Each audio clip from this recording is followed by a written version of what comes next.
Flippy? He's sick. My best friend's sister's boyfriend's brother's girlfriend heard from this guy who knows this kid who's going with this girl who saw Flippy fall over onto a shell at Ken Crane's last night. I guess it's pretty serious.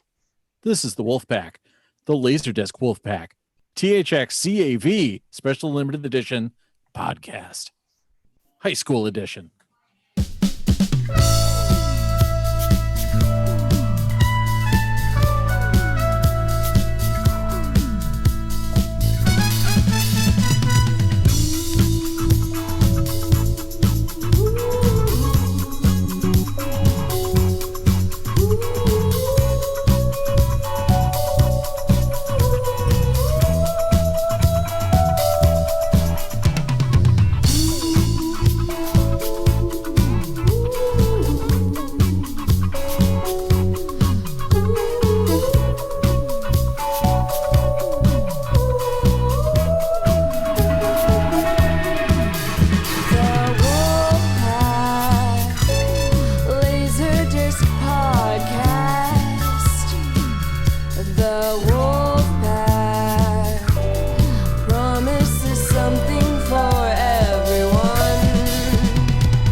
Yes, everybody, we are going back to school this time, and I am your host, Sam, also known as the Culture Dog, Sam Hatch, and I'm going to pass the mic on over to the man who got expelled from 10 different schools for stabbing a teacher in home ec with a shiv. I also heard he punched Todd Bergerflint so hard that he peed blood for 10 days, just for touching him. Oh, wait, here he comes. Whatever you do, don't look him in the eyes. Ryan Cushing.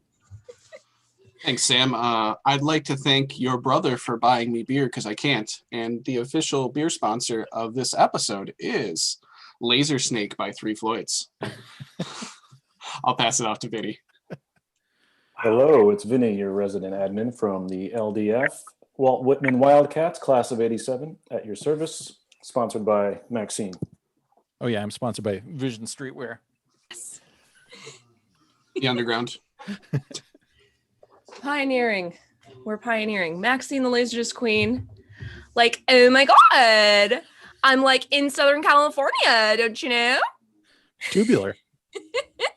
And I'll pass it off to my singular SoCal sidekick here, Luke. Hey, how's it going? Glad to be back on the podcast. I've moved from Japan to San Diego, where the weather has thrown me off a little bit. But I'm glad to be back. I have nothing clever to say like you guys because no one let me know, but that's cool. But I'm really glad to talking about LaserDisc. We just make shit up on the fly, man. Yeah. Send us something. We'll overdub you later. Yeah. Sam workshops it at a club. I do on Thursday nights. That's where I am, out of the local club. Yes. And yeah, I'm Bulldogs and Knights. I went to two different high schools, so I'm not going to tell you what year though, but go Bulldogs. Anyways, yeah, last bunch of episodes, we did a ton of horror stuff, and sadly, Halloween had to come and go at some point. So now that we're moving into November, we're not going to do a bunch of Thanksgiving movies. So figured everyone's doing school in some fashion, whether from Vinnie's house or in an actual brick and mortar institution. But let's do some high school stuff. So we're going to rock top 5 high school flicks on LD. Sorry, it says flicks right on the thing, Vinnie. That was not me. Right. I was just reading the copy. So on Spencer's podcast, we say pictures. Yes, sorry. We got some high school pictures. See, don't you know? Sorry. All right, maybe we'll get Spencer on and we'll do high school pictures at some point. But right now we're going to do high school flicks because that's what Ryan wrote. All right, so I'm going to throw down number 5, which is a big surprise for people that watch the Wolfpack podcast. The one and only Some Kind of Wonderful, which started a delightful sniping war between Ryan and our one and only Peter Bancardi. But yes, it's very much like Pretty in Pink, but it's pretty much just the same story template, just reworked a little bit. And yeah, good stuff. It's not official. Well, it's written by John Hughes, but it's directed by Howard Deutsch. But killer stuff. Eric Stoltz and yeah, you got Thompson in there, and Mary Stuart Masterson is just cool because she plays drums and she's just a badass. But you know, it's that typical you know, two kids from different social strata, and Eric Stoltz, you know, starts falling for the cool senior girl and trying to get into her world. And then of course he's got his best friend who plays drums, and they're just good friends, but she might be, secretly kind of carrying a torch for him. And he's kind of a dumbass for not seeing that, but yeah, good stuff. And yeah, I didn't have best friends with a cool drummer girl in high school. I should have. It would have been pretty sweet. Number 4, we're going with John Waters's Crybaby. Yes. With Johnny Depp and Amy Locane, and it even has a big song from with a bunch of the characters called was it High School Hellcats? So it's got high school right in there. Killer stuff, and it's just Tracy. super fun. Yeah, Tracy Lord's in it. Iggy Pop is in it, and it's these kids that are the greasers essentially. They're the drapes, and with these squares, and again another Romeo and Juliet kind of situation. Johnny Depp is a drape that ends up falling for Amy Locane's character, and she's part of the square situation, and all the town, it takes place in Baltimore, of course, John Waters, but all the town gets involved in all the shenanigans going on. And yes, there's some high school stuff. There's also a little bit of prison action in there too, because you got to go to prison for a bit, but fun stuff. Sadly, there's no like letterboxed stealth AC3 or stealth widescreen version. Ooh. Shout out to Peter. You just get this 4:3 version, but still had to go. And all right, number 3, not usually what people think of with high school films, but Twin Peaks Fire Walk with Me is the tale of Laura Palmer, a high school student who's the perfect student and helps people with Meals on Wheels, and helps kids learn, and she's a tutor, and she's also a little loose with her with her morals after hours, and hangs out with the wrong crowd, and ends up some bad things happen to her in the television show. But this all mostly takes place before the television show, and even outside of her, there's a whole intro section which pretty much early on in the film starts with a school bus that's pulled over, and there's all these kids screaming in it while the bus driver's getting patted down. And so, yeah, there's a lot of school stuff running through the film. And yeah, it's just about, school kids, good school kids when they go bad. Real bad. Real bad. Number 2, no surprise, Dazed and Confused, Linklater's film. Again, this is probably going to pop up in maybe more lists than mine, but really just nails that feel. I mean, I didn't graduate in the 70s, but I knew a lot of people that did. And Vinnie? I did go to the school. Cooler I go to if school you in the did. 70s, and man, it just nailed it. That kind of vibe, or at least what I remember the 70s. I mean, it wasn't because I was stoned; it was just because I was a kid and I was dumb. So, yep, amazing. And numeral own. 3 o'clock high. I knew it was coming. Glad you picked it. Big surprise. Phil Joanneau's film, which is about this one kid played by Casey Shamasco, who encounters the new kid in school, Buddy Revell, who there's so many rumors getting thrown around about how he gets transferred from school to school to school because he's he kills teachers and that sort of thing. And Jerry is he writes for a school paper and is assigned to go kind of write a think piece welcoming the new kid in school, and of course that immediately pisses him off to no end, and he's forced to fight this dude at 3 o'clock no matter what. Amazing film. Tangerine Dream does some of the score, and it's great stuff. Again, no letterboxed reissue or anything like that, so you're just gonna have to deal with this 4:3 edition. But this is my jam. This is my ultimate high school film. And I watched it when I was in high school, and it just kind of really hit home for me. So there you go. What do you got, Ryan? Let's see here. I tried to get some films that were a little different than what you guys would have, because why wouldn't I? But there we go. So I did not go to high school in the 70s or the 80s, and barely the 90s. So Harlem High School, McChesney Park. I was a Husky. So anyways, here we go. So I'm going to start it off with a LaserDisc Forever classic. This film has caused way more drama than it ever should, but it also happens to be... I was waiting for Song of the South. No. There's no high school. A Goofy movie is actually a high school movie, and it's a letterbox. So great film, great Disney film. What is the plot of a Goofy movie? If someone might tell me, because I don't think Let's I'll hear watch Ryan. I want to know what Ryan's plot. So basically, Goofy's son is kind of a doof, and he's not cool. And Goofy gets involved with everything, and tries to not ruin it. And Max Goofy's son is in to, high school? Yeah. Oh. Okay. Max is trying to get the girl, and his friend's voiced by the one and only Pauly Shore. And it's ridiculous. It's Disney classic. It's got a, okay-ish ending. It ends well and has a nice little sequel too. So, so when we do high school sequels, I'll have another. But no, it's a good film, and it's surprisingly letterboxed and was like heavily sought after because the LaserDisc was letterboxed and the DVD wasn't. But now there's a Blu-ray and they've edited it for Disney Plus, so more controversy. What did they take out? There's a scene where Max gets like pulled into this chest, and like he's basically right up in boobs, and yes, now there's some space because that just can't happen on Disney Plus. I mean, Baby Yoda can eat spawn of another race, but heaven forbid Max touches boobs, but it is what dog it is. Boobs. Yeah, exactly. Cartoon boobs. Yeah. So, but shout out to a Goofy movie, and may it forever sell for way more than it should. All right, moving on. Number 4. Yep. So we've got some Christian Slater here with basically the same haircut. Sure. Absolutely. We've got Winona Ryder and a bunch of other Heathers, and She's a why, Veronica. why not just yes, she is one of the Heathers. She is not a Heather, and she kind of takes care of the other Heathers.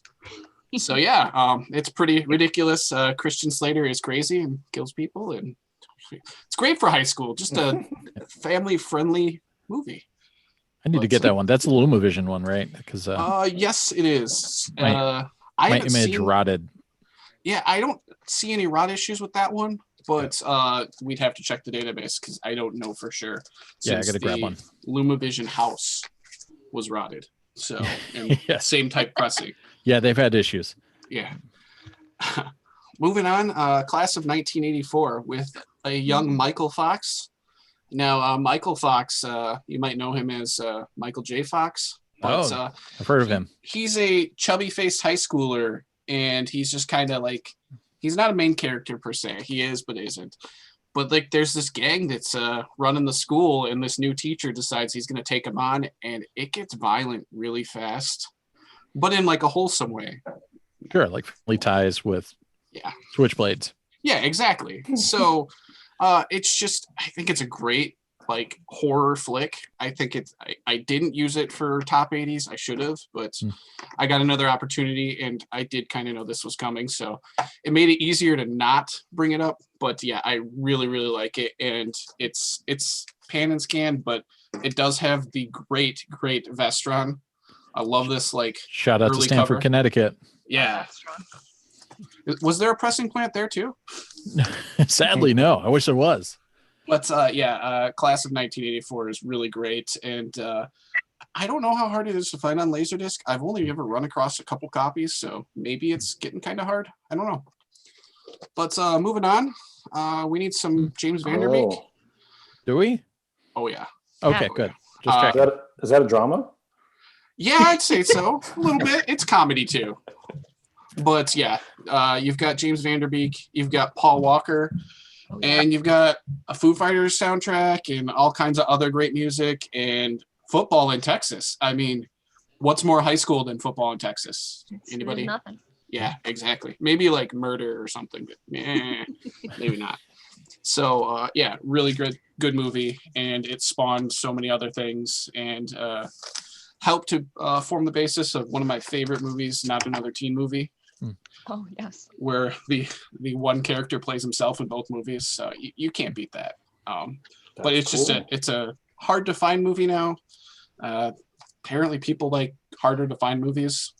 Who knows? Heather's has some good football player stuff in it too. So Oh yeah. It yeah, does. you had some good choices. I love my son. I love my dead gay son. My dead gay son. And then moving on to number 1.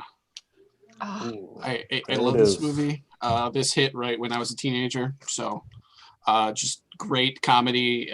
You look back at it now and no, they probably wouldn't make it, like most of these movies, it seems. But it's just ridiculous and over the top. It features like a burgeoning internet with webcams and like cameos from Blink-182 as a garage band, and it's just so funny. And Jason Biggs, I think forever is typecasted as Jim from American Pie. No matter what he was ever going to do, he was just too perfect being Jim that he'd never break out from it. And then he did like 6 other movies where he was the same character, but still, I think he was just so good as Jim. They're like, well, we've got gold here. We might as well, mine it until it runs out. And now they're talking about number 5. Who knows? Jesus. Yeah. But American Pie is just so good. It's gotten really hard to find on LaserDisc. I don't know. It's a shame because I think it's really funny, and it's not something that people should be paying a lot of money for because it's an enjoyable film without needing all the late release hype. So yeah, those are my 5. How much is it going for, do you think? I think it's right $150 now. Wow. I sold one, maybe not that high, but I sold it over 100. Yeah. Yeah, it's I'm insane. I've found it 3 times, and I've never had it for more than like a day when I wanted to get rid of it. Just boom, somebody wants it. It's just insane. So how about you, Vinny? All right. So I missed. I have a lot of self-imposed rules. So I took John Hughes off the table. All right. Because it wouldn't be too. It would be too difficult and also too easy. So I took Hughes off the table. So you won't see any of that, and I'm trying to find stuff like we all do that wouldn't repeat. So far no repeats, and I don't think we'll get any here. But since I missed most of October, I took October off from the podcast. I thought I'd. Why was that? Why'd you take October off? I just didn't have enough horror. But I have this, which is the scariest movie about high school ever. Nice. Harry. I'd love to add off my list for you because I knew you'd want it. I think Stephen King's first novel, I believe. Just really captures the essence of how hard it is to be in high school, especially be a girl in high school. And that opening scene is just amazing. And of course the closing, the prom. So no high school movie is complete without a prom. This one has the most memorable prom scene, of course, with the blood, and it features John Travolta and a lot of the Brian De Palma regulars and Piper Laurie, who was on Twin Peaks. Yeah. It's our first connection. Nice Criterion gatefold. Sweet. That was the first time I heard the phrase "get her done" because John Travolta says that. Oh, does he? Wow. Yeah, when they're trying to get the pig's blood or whatever. Like, get her done. Oh my God.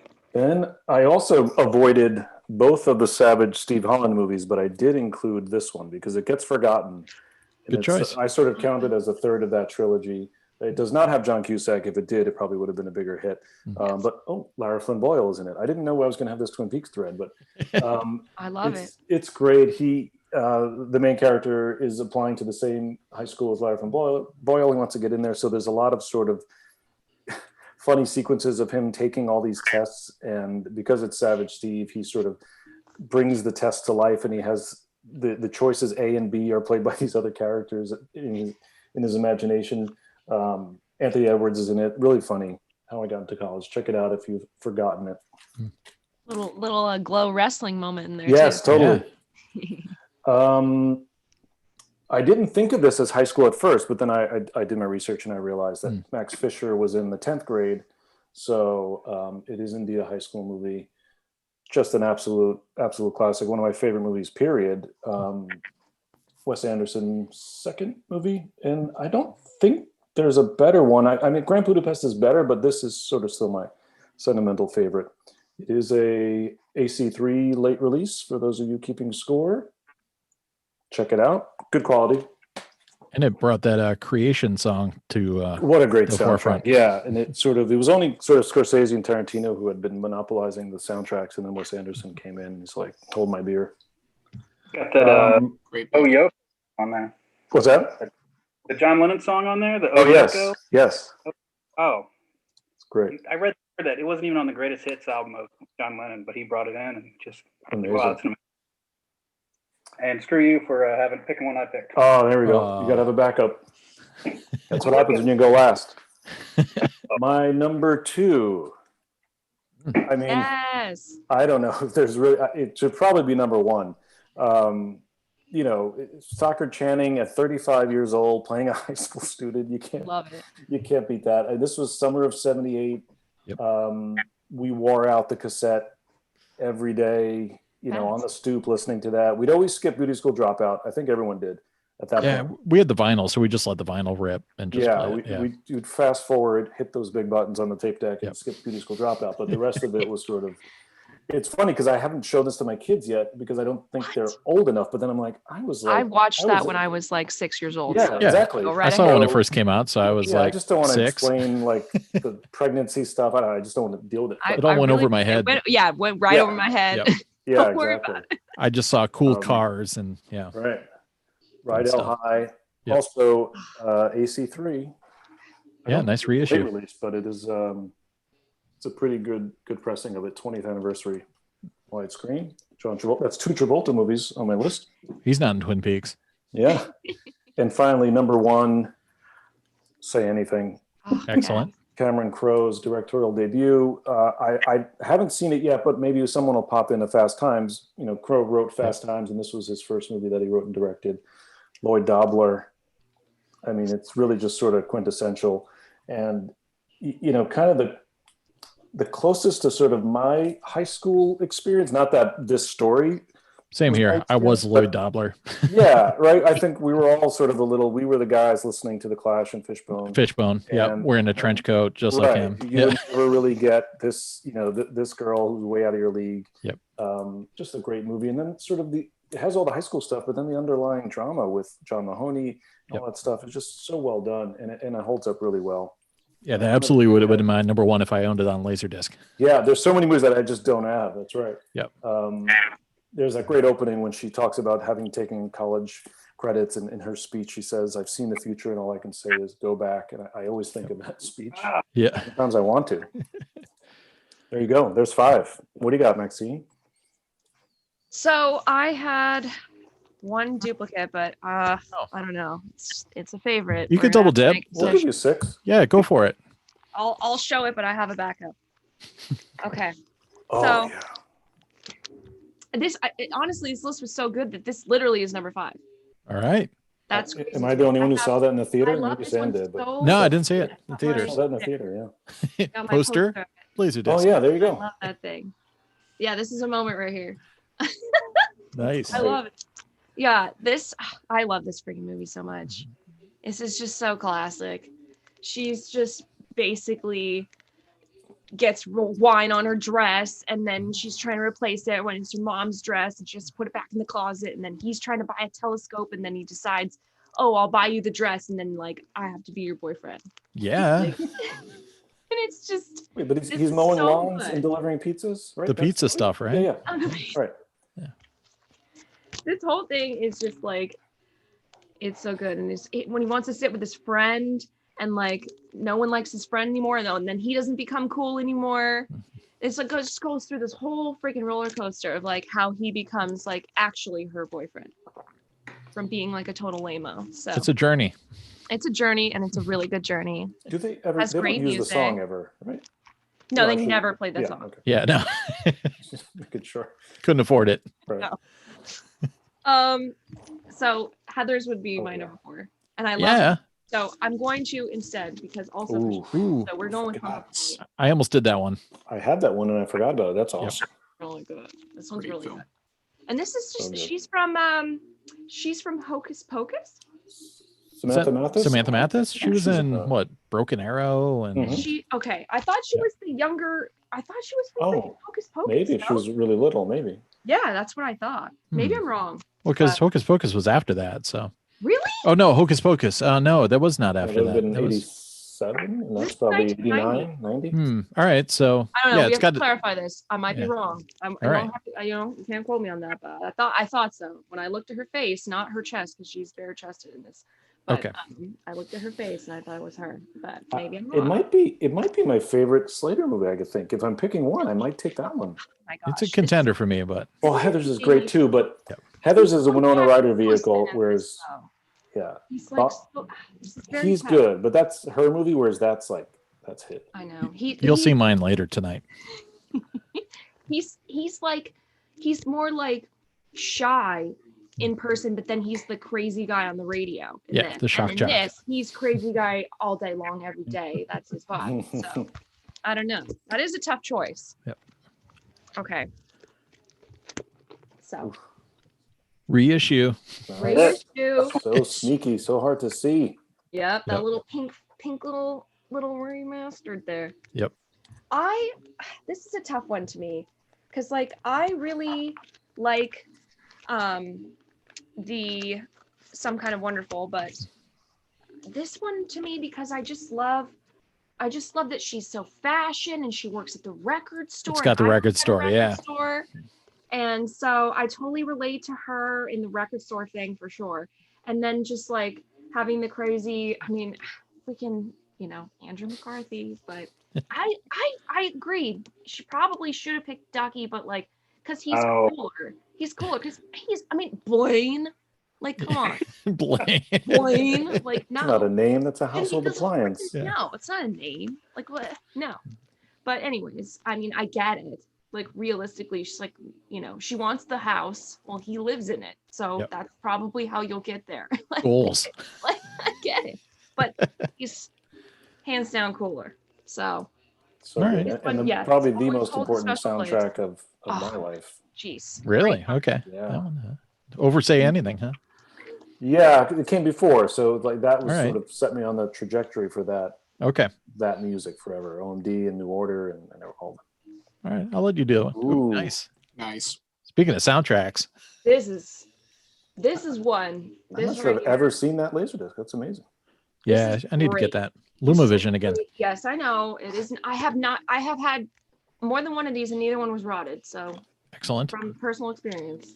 Mine is not But- rotted either. Okay, good. I feel good. But this one, yeah, I mean, Riff Randall, rock and roller. I mean, Yeah.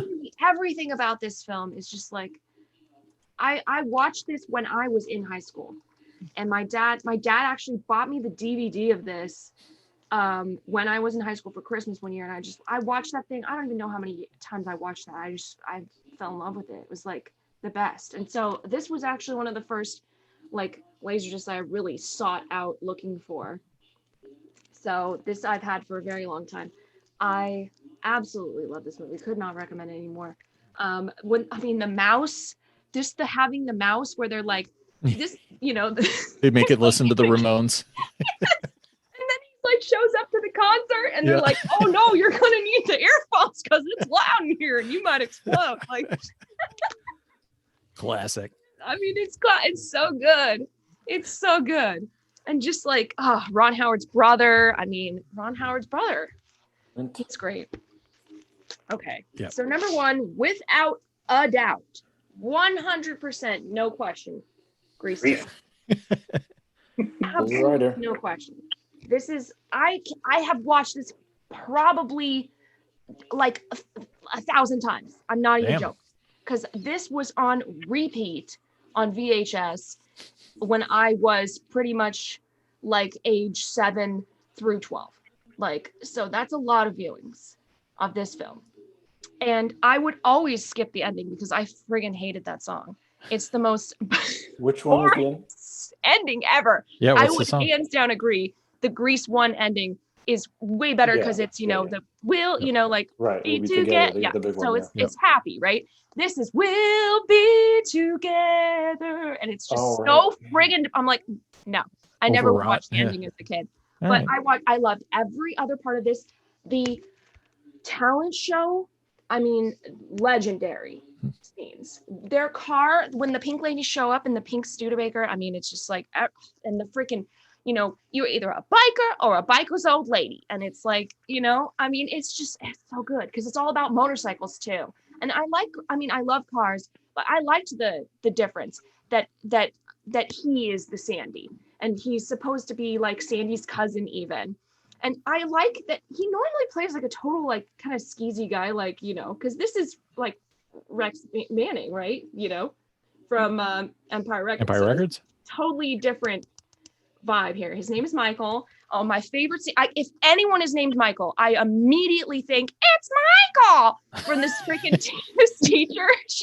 Michael's on the roof. He's on a motorcycle and he's about to do this like insane jump at like the luau at the end of the year, and he's gonna jump from the top of a thing over the pool or some insane stunt he's about to do. And, the teacher's like, because he takes his goggles off because he's been mysterious this whole time and she doesn't know it's him. And she takes the goggles off and she goes, it's Michael. And I'm just like, I cannot not think of that. Like anyone named Michael, it's Michael. I'm thinking me and Vinnie are going to have to revisit this one. I remember, I mean, I did see it a lot. Yeah, I know it has a huge following. It's pretty fun.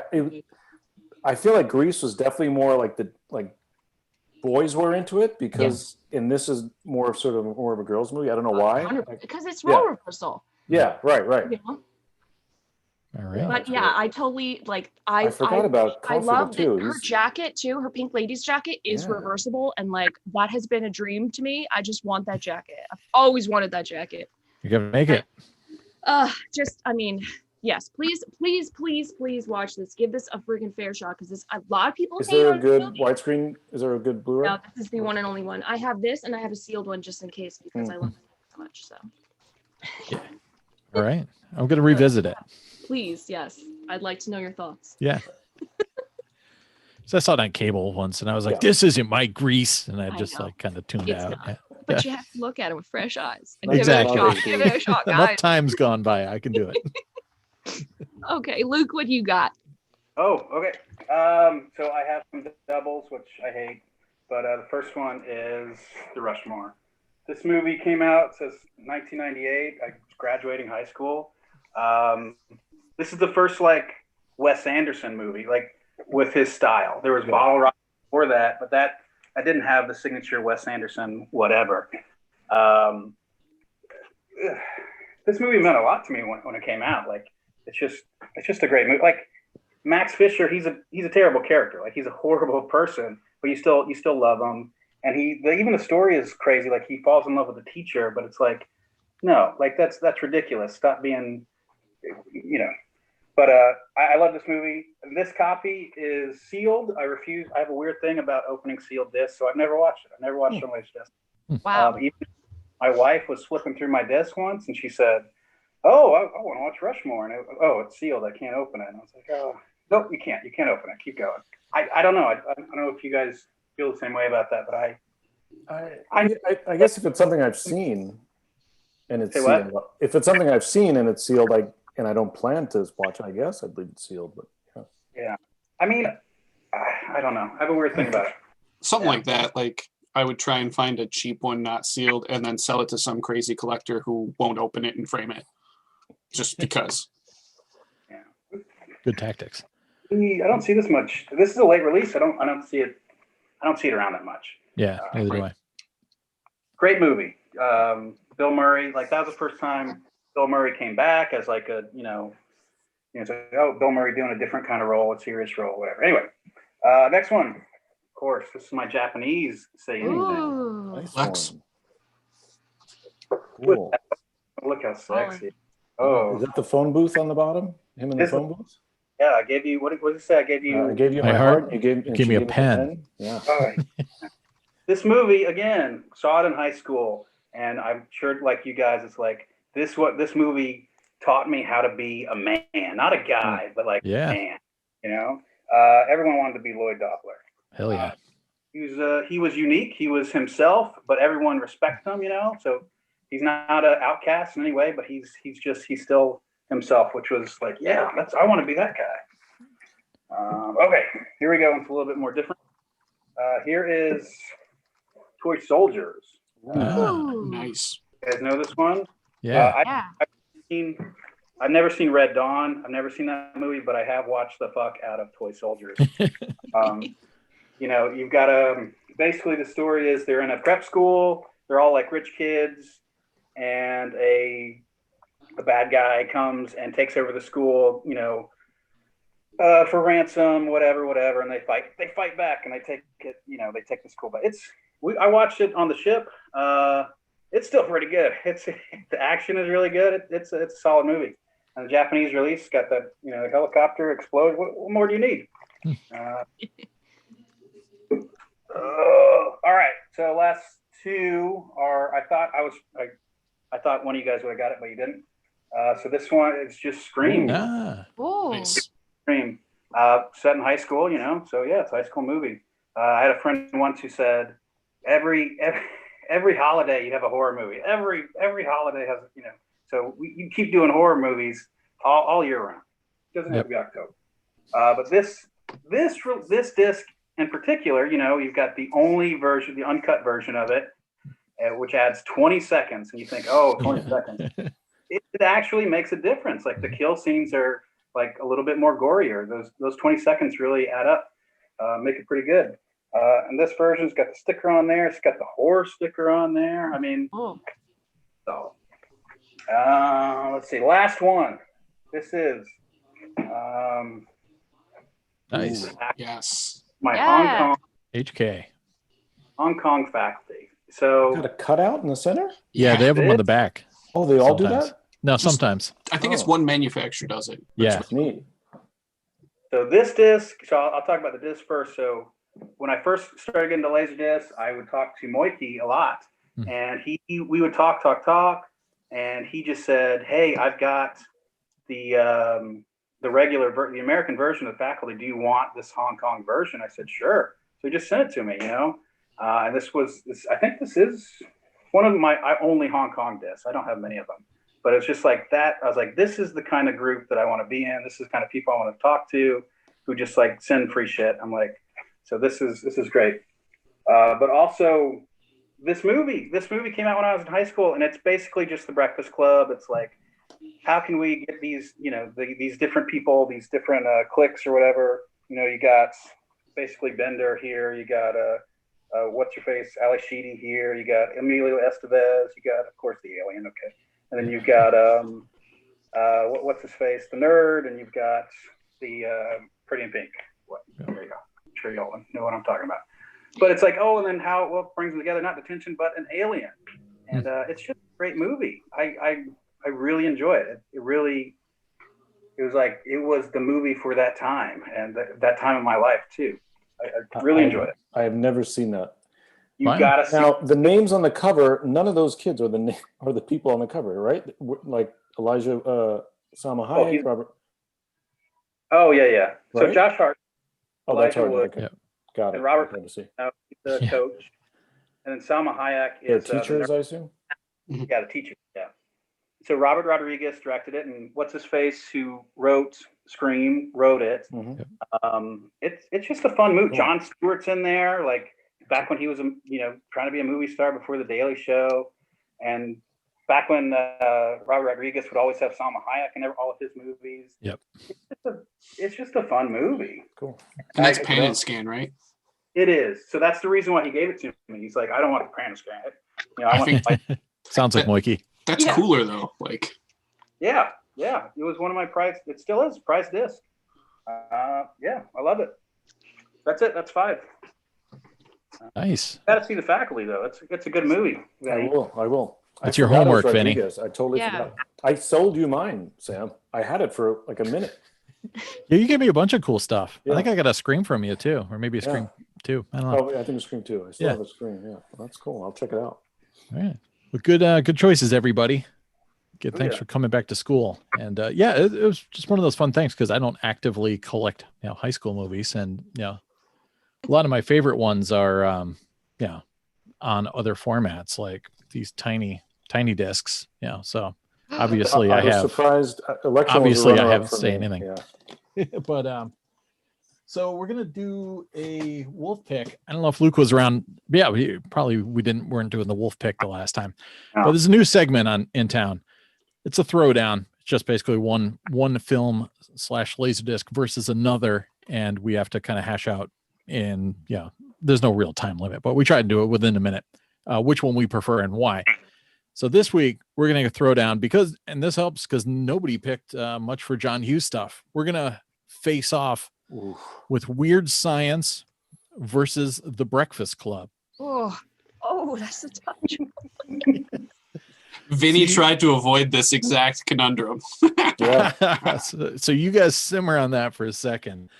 I'll jump in, and I am going to run with Weird Science. And strangely, Breakfast Club is a solid film. I don't like it as much now as I did when I first saw it, and then some of the stuff in it's kind of, I don't know, kind of goofy, the shattering of the glass and all that stuff. And like some of it works really well for me. And of course the dialogue and everything and the character dynamic is amazing. But Weird Science, obviously none of it makes any sense. You're just like, feeding random pictures into a 80s computer, and then all of a sudden dogs are on the ceiling. But it's so nonsensical and just so anarchic and fun. And it's got some great lines about air biscuits and, Gary's just taking a shit. And Chet, Bill Paxton's character is amazing. I kind of had a Kelly LeBrock thing when the movie came out. It's got, yeah, right. It's got Tenderness by General Public on the soundtrack. Amazing stuff. Robert Downey Jr. is in a supporting role.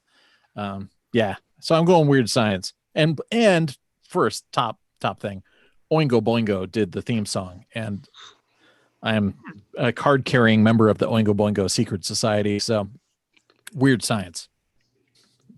What about you, Ryan? Well, I mean, I don't want to pick Weird Science because there's no Letterbox reissue. Well, that's the thing. These LDs tragedy. Are like, is there a Letterbox Breakfast Club? I don't think there is. I don't think there is either. So there's only pan and scan versions are 4:3 by 4:3. Yeah, and I mean it's a shame because you think about those. People would have bought the shit out of those again. They bought them the first time. Like Weird Science now is impossible to find unless you get a Japanese import or something else. Like the US one sells like I used to get it all the time, and now I can't find it. Like I wish I could find it. Reissued them in like 95 or 96. Oh yeah, they would have been perfect. Give it a nice AC3 mix of Oingo Boingo. But yeah, it's gotta be Weird Science. Nice. It's just, I mean, the other one, whatever. Chips, dips, chains, and whips. Pretty much. Not talking anything weird like candle wax on the nipples. I've probably told you guys this, but there probably isn't a movie I've seen more in my lifetime than Weird Science. It is just, it's just, I mean, I don't know what I'm going to say that hasn't been said, but it is just perfect. There's probably 2 or 3 movies that I can probably just, if it's, when you hear a song you haven't heard in 20 years and just somehow the lyrics come out and you're like, oh, how do I remember those? I could probably do that with Weird Science, Princess Bride, and Midnight Run. And they'll just, the words will just come out like you're speaking in tongues. That's how much I watched Weird Science.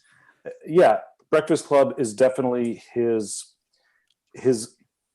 best film, in that it's his most sort of accomplished, right? And it's his most dramatic, and it says the most. But Weird Science is just, there's no more fun to be had than in Weird Science. And I don't think there's a day that goes by where my wife and I don't quote it. We love the "you go to Gary's school" bit. Every time we see a girl that's a little older than my son, we're like, "You go to Gary's school?"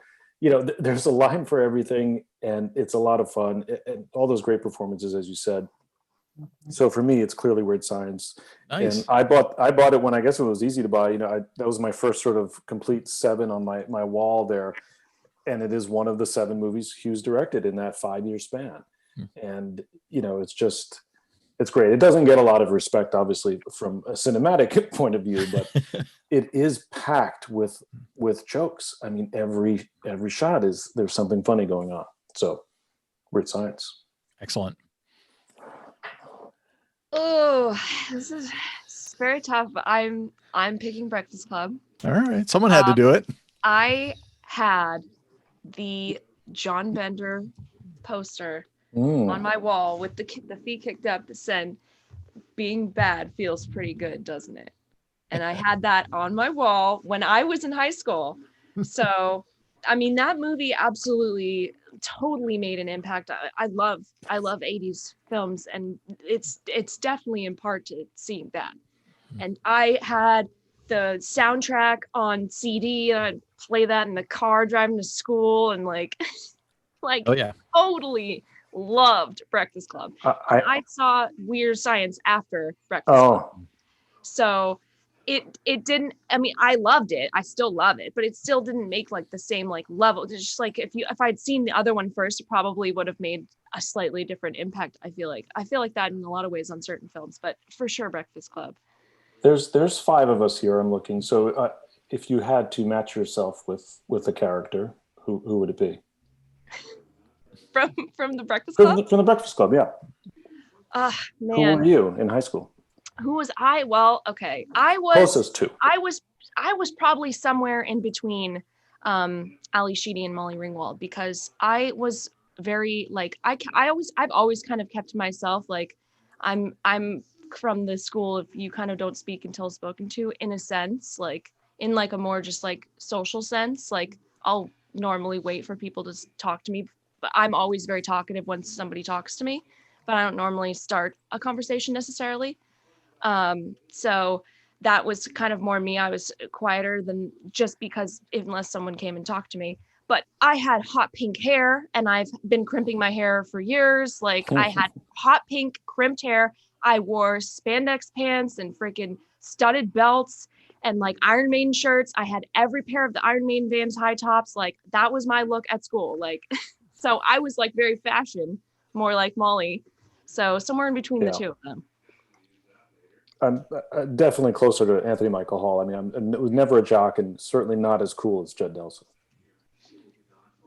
Yeah, I was a combo of Michael Hall and Judd Nelson because I listened to metal and stuff like that, but I was still a nerd. Yeah. All right, what do you got, Luke? So probably Breakfast Club. Come on, man. Weird Science. It's a funny movie. It's got its place, but Breakfast Club is like, it will stand the test of time. Like it is. Do they have a Criterion Collection disc for Weird yet? Oh no, they don't. Well, of course not. Arrow Video put out a nice collector's edition, did, however. Yes. Yes. Real film company. So it's all there. Like I love that movie. I watched it on TBS all the time growing up, and I grew up in Atlanta, so we had TBS for free over the airwaves. And it's just a great the ending song. Like whenever you hear that song, it's like, oh my god, I have all the feels like at one time. I love it. I love The Breakfast Club. It's a great movie. I have to say, I'm shocked of 2 movies that I didn't see mentioned or picked here tonight, because of all the Hughes, I think Ferris Bueller is the masterpiece. Oh, for sure. I never bought it on Laserdisc because they ganked the aspect ratio. That's right. Yeah. Letterbox. So. And then the other one is Back to the Future. I thought about it. Okay. But they just don't spend that much. I guess there's the dance. Right. There's the dance. Spend a little bit of time there. Okay. More sci-fi. Yeah. I thought about it. Ferris Bueller is probably the greatest high school movie. I mean, Ferris Bueller is a good mix of those two. I don't know. It's got a great soundtrack, though. Oh, my favorite high school movie never got released on Laserdisc, which is Over the Edge. Oh, with Matt Dillon and yeah. another killer soundtrack, but no Laserdisc. Bastards. Shame. Yeah. So, all right. I guess Weird Science takes it. I was not expecting that. I don't think it'll hold once you ask everyone else. Yeah. No. I mean, for us, I think because we saw it when it came out, and it's just so silly and I forgot to mention Michael Berryman as one of the bikers, that doesn't want to lose his teaching job. I mean, that alone. I'll tell you a quick silly story. When I worked at Record World, on my name tag, I instead of putting my name, I put Chet Donnelly. Nice. And we once they had these secret shoppers who'd come from the head office and take notes, and then they'd send the report to the manager, and they said Chet Donnelly was XYZ. So I got in trouble for not having my real name. Was this before or after Laserland? This was well before Laserland, yeah. Nice. Yeah, eventually I worked my way Record World, Blockbuster, and then the big time. Ooh. Laserland.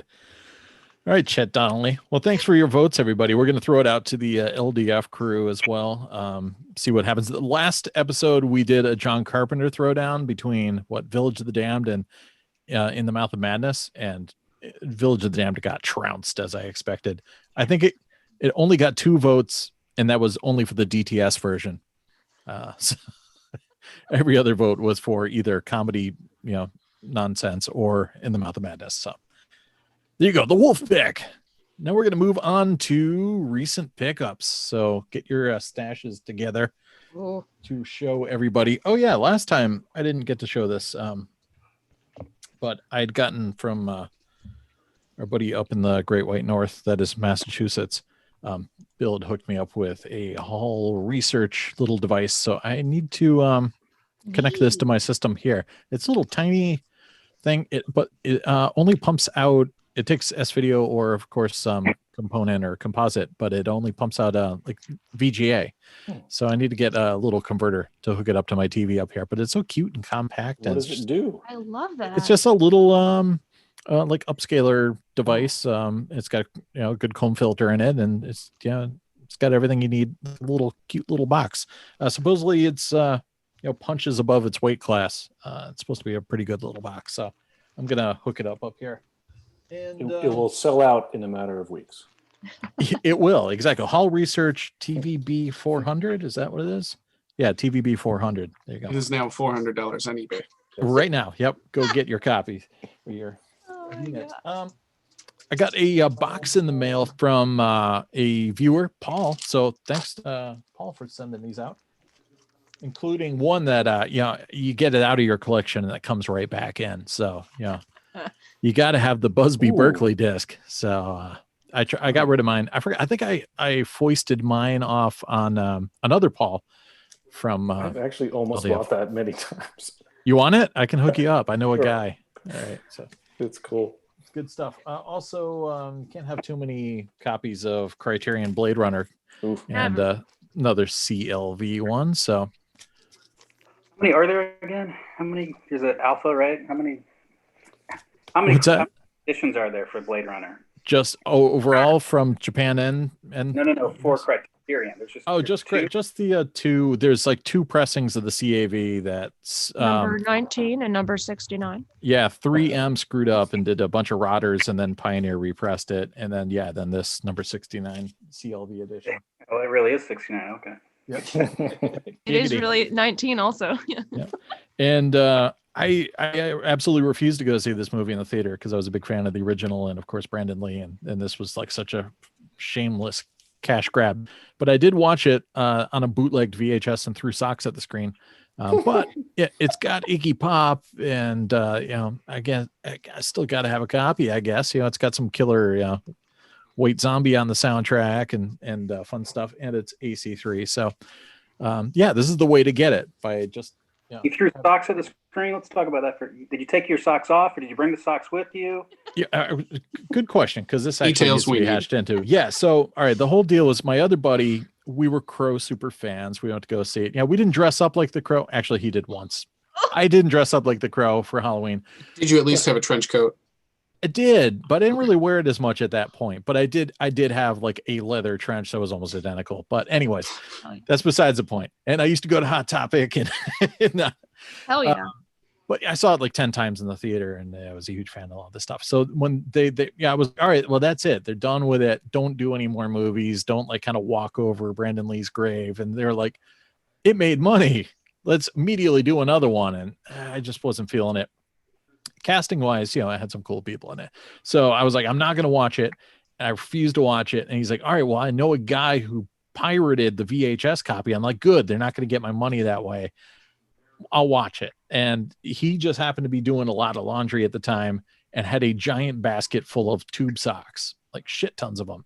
So it was near the couch. And at one point, like maybe 10, 20 minutes in, I was just like, fuck this movie. And I grab a sock and just wing it at his tube TV, and it bounces off. And he's like, yeah. And so he starts grabbing them out of the basket. And then after a while, we'd have to go recollect them and put them back in the basket. And the whole movie is just winging socks at his tube TV. Those socks would knock over today's TVs. Yeah, I mean, they would make impact. I was actually surprised because those tube socks, once they're hurled with a serious amount of power, you could feel it bouncing off that sucker. So anyways, that's the story of the Crow, City of Angels. Also, the Applegates. Yeah. When you're a bunch of beetles and you have to save your ecosystem, you just invade suburbia and be beetle people. Crazy stuff. Image for you, Ryan. Thank you. I appreciate that. Yeah. Media image is a good one. Yeah. This one's going out to Max. Dr. Caligari, the Mad Doctor, is in. Yes. Gotta like that one, I think. Image. Yeah. Yeah. Is it Punch Out? Does it have a Punch Out? Oh, it doesn't even have a punch. Oh, wait. Yes, it does. Of course. Nice. We got a punch. Excellent. You mean nobody bought that originally? Nope. That was I know. one at Laserland that would always end up in the adult section. Yeah. It does look pretty Rentals? porny, a little right? sexy. Yeah, maybe there was a cover that was similar, but it would always end up there, or people would rent it who didn't want to really go to the adult section. There's some Come up with licking that. on the back. Yeah. Oh, yeah, I have no that's- idea if there's anything It's dirty in it, but yes, there is. Yes. oh, there is. Okay, Yeah. that's why. And since we're keeping it steamy, uncaged. Ooh. Yes. Again, a little bit of a tiny punch right there. Did you just get for you. Ryan's mail this week? I This did. month? Seriously, like It accidentally showed up at my house. Sorry, Ryan. I actually have all these. So Incredible. I was actually I have tempted. that too. I was tempted to get in touch with Spencer and have him surreptitiously record a bunch of my catchphrases too, but I didn't make it. But yeah, it takes, it's all about the Sunset Strip, so that's cool. Yeah. And just randomly, if you love Uncaged, you're gonna love Pocahontas, which I still haven't seen. I was telling Ryan I haven't seen any of the Disney movies from the 90s between Lion King and Mulan. So What? believe it or not, right? Very So this shocking. is the nice THX box set. So, and it's not I- Fantasia. I have kids and I haven't seen that. See, I don't know, they just never. Maybe they've watched it without me. I haven't seen it. it's historically accurate. Sure, No. we'll go with that. No. So yeah. So thanks to my man for sending that along. And finally, another historically accurate film. I never had the Elite CAV Night of the Living Dead, and since Nice. Halloween's over, it's time to start buying horror films again. Yes, it is. So yeah, 25th anniversary, edition. I'm sure you guys probably have this already, but got a little gatefold action, and apparently there was like a certain amount of these that you could either like send in and get a replacement gatefold that was signed by George Romero. I still haven't seen any of those crop up, but supposedly there's some signed copies hanging out there somewhere. But yeah, that was it for me. What do you got, Ryan? I'm sure you got at least 5. Yes. It was a slow week for me, or 2 weeks. But I did send some photos to our friend Spencer, so I'll let him introduce the Ooh. first 4. If Okay. you got this ready, Sam. Yeah. Will Collins is back in town, but his homecoming is anything but friendly because something's gone wrong in the old neighborhood, and Will isn't leaving until he makes things right. Starring Knight Riders David Hasselhoff and John Saxon of Nightmare on Elm Street. Wow. It's an all-out battle for the soul of an entire city in The Final Alliance. Exploding onto home video. Justice is about to hit town with a vengeance. David Hasselhoff in The Final Alliance. Coming soon from Epic Home Video. Alrighty. Yeah, so I was working on my Hasselhoff completion, which I believe most people work on. And I found this gem. There's still not even a photo on LDDB, so it's been submitted. But Incredible. yeah, and it's got the Ken Crane sticker. Ooh. Excellent. Gotta leave that. It's still sealed.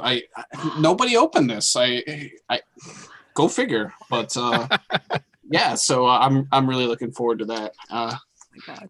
And now for the next one. Forged by a god, foretold by a wizard, found by a man. From visionary director John Borman, aka the guy that made frickin' Zardoz, Excalibur. See Arthurian legend like you've never seen it before. Roger Ebert of the Chicago Sun-Times calls it both a wondrous vision and a mess. Still, it's wonderful to look at. Vincent Canby writes, Borman took Arthurian myths seriously, but has used them with a pretentiousness that obscures his vision. Pauline Kael raves the film has its own crazy integrity and is filled with a hypnotic quality. The dialogue is near atrocious. Excalibur! Sold. He sold me. All right. Yeah, so that is one of those late AC3 re-releases, so it's really hard to find. But I finally saw one pop up, and I bought it at 4 a.m. before Peter could find it. So You are the 4 a.m. lurker. the one time I woke up before 7 a.m. I don't even remember why, but It You paid off. You felt it being on eBay. You sensed it. Seriously. All right, we'll keep rolling. Escape from survival zone. Survival may cost them their lives. Starring Terrence Ford, who is apparently literally the brother of Harrison Ford. The first picture from Living Spirit Films. Escape from survival zone. Also known as The Runner.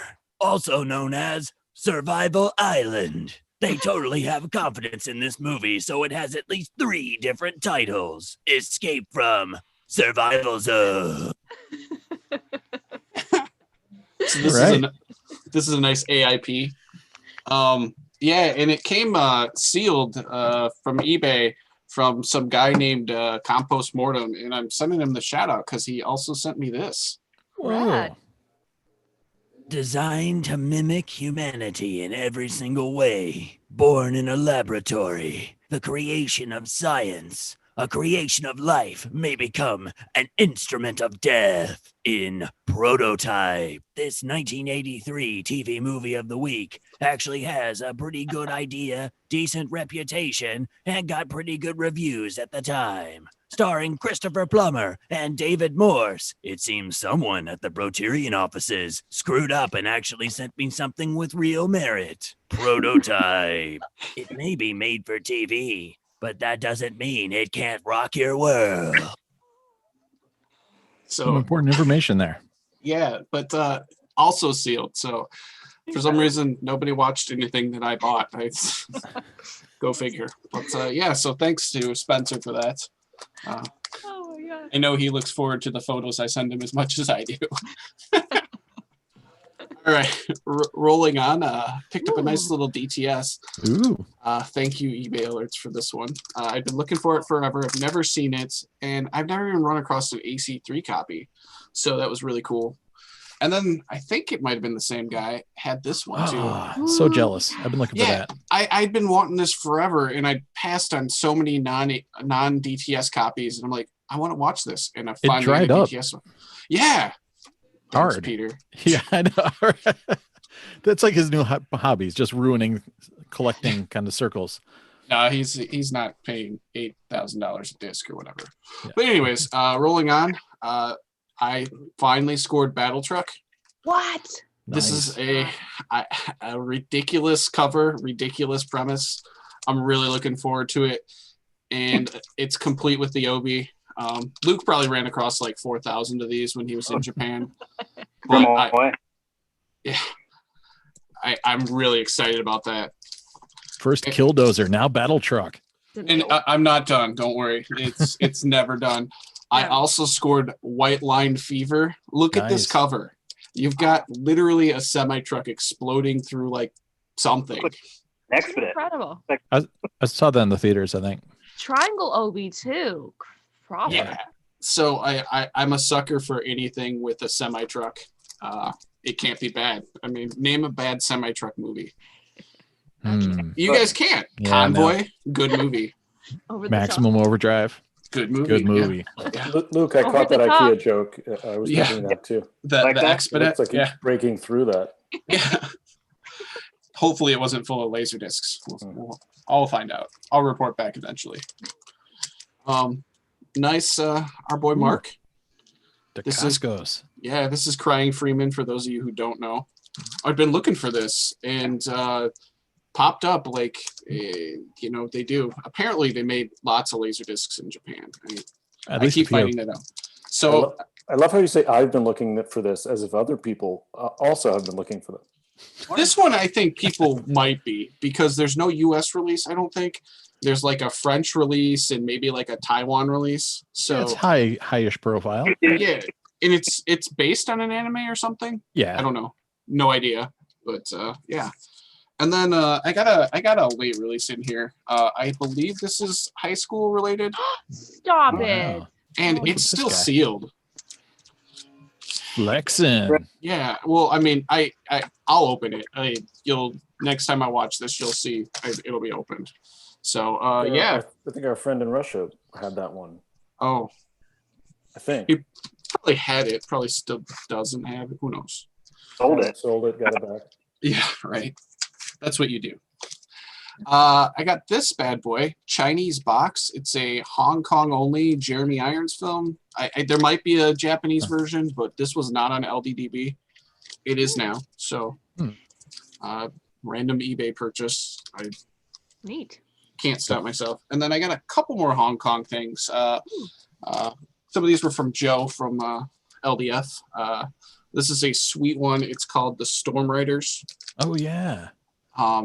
Really, I'm gonna have to do a video on all these. I got a bunch of Hong Kong stuff to highlight. I can't do it on here because you guys would watch me talk for like 30 minutes about movies that aren't even in English. But all of these are pretty much either subbed or some form of dub or something. But it's just a really cool release, and it's a 2-disc release. So no idea if it's going to be like 60 minutes on one or it's going to be like 10 minutes on the second. No clue. But really, really cool. And then you might have heard of this movie. Oh yeah. So this is the Hong Kong one, which is cooler than the Japanese one. It doesn't have the AC3, but it's got the English tracks or something. So this is actually harder to find. Really excited. Is that a Blockbuster sticker? Yeah. What's up with that? So the person that they came from, apparently he collected and he just picked up whatever he wanted when he could find it, and he was like really hyper focused on certain things.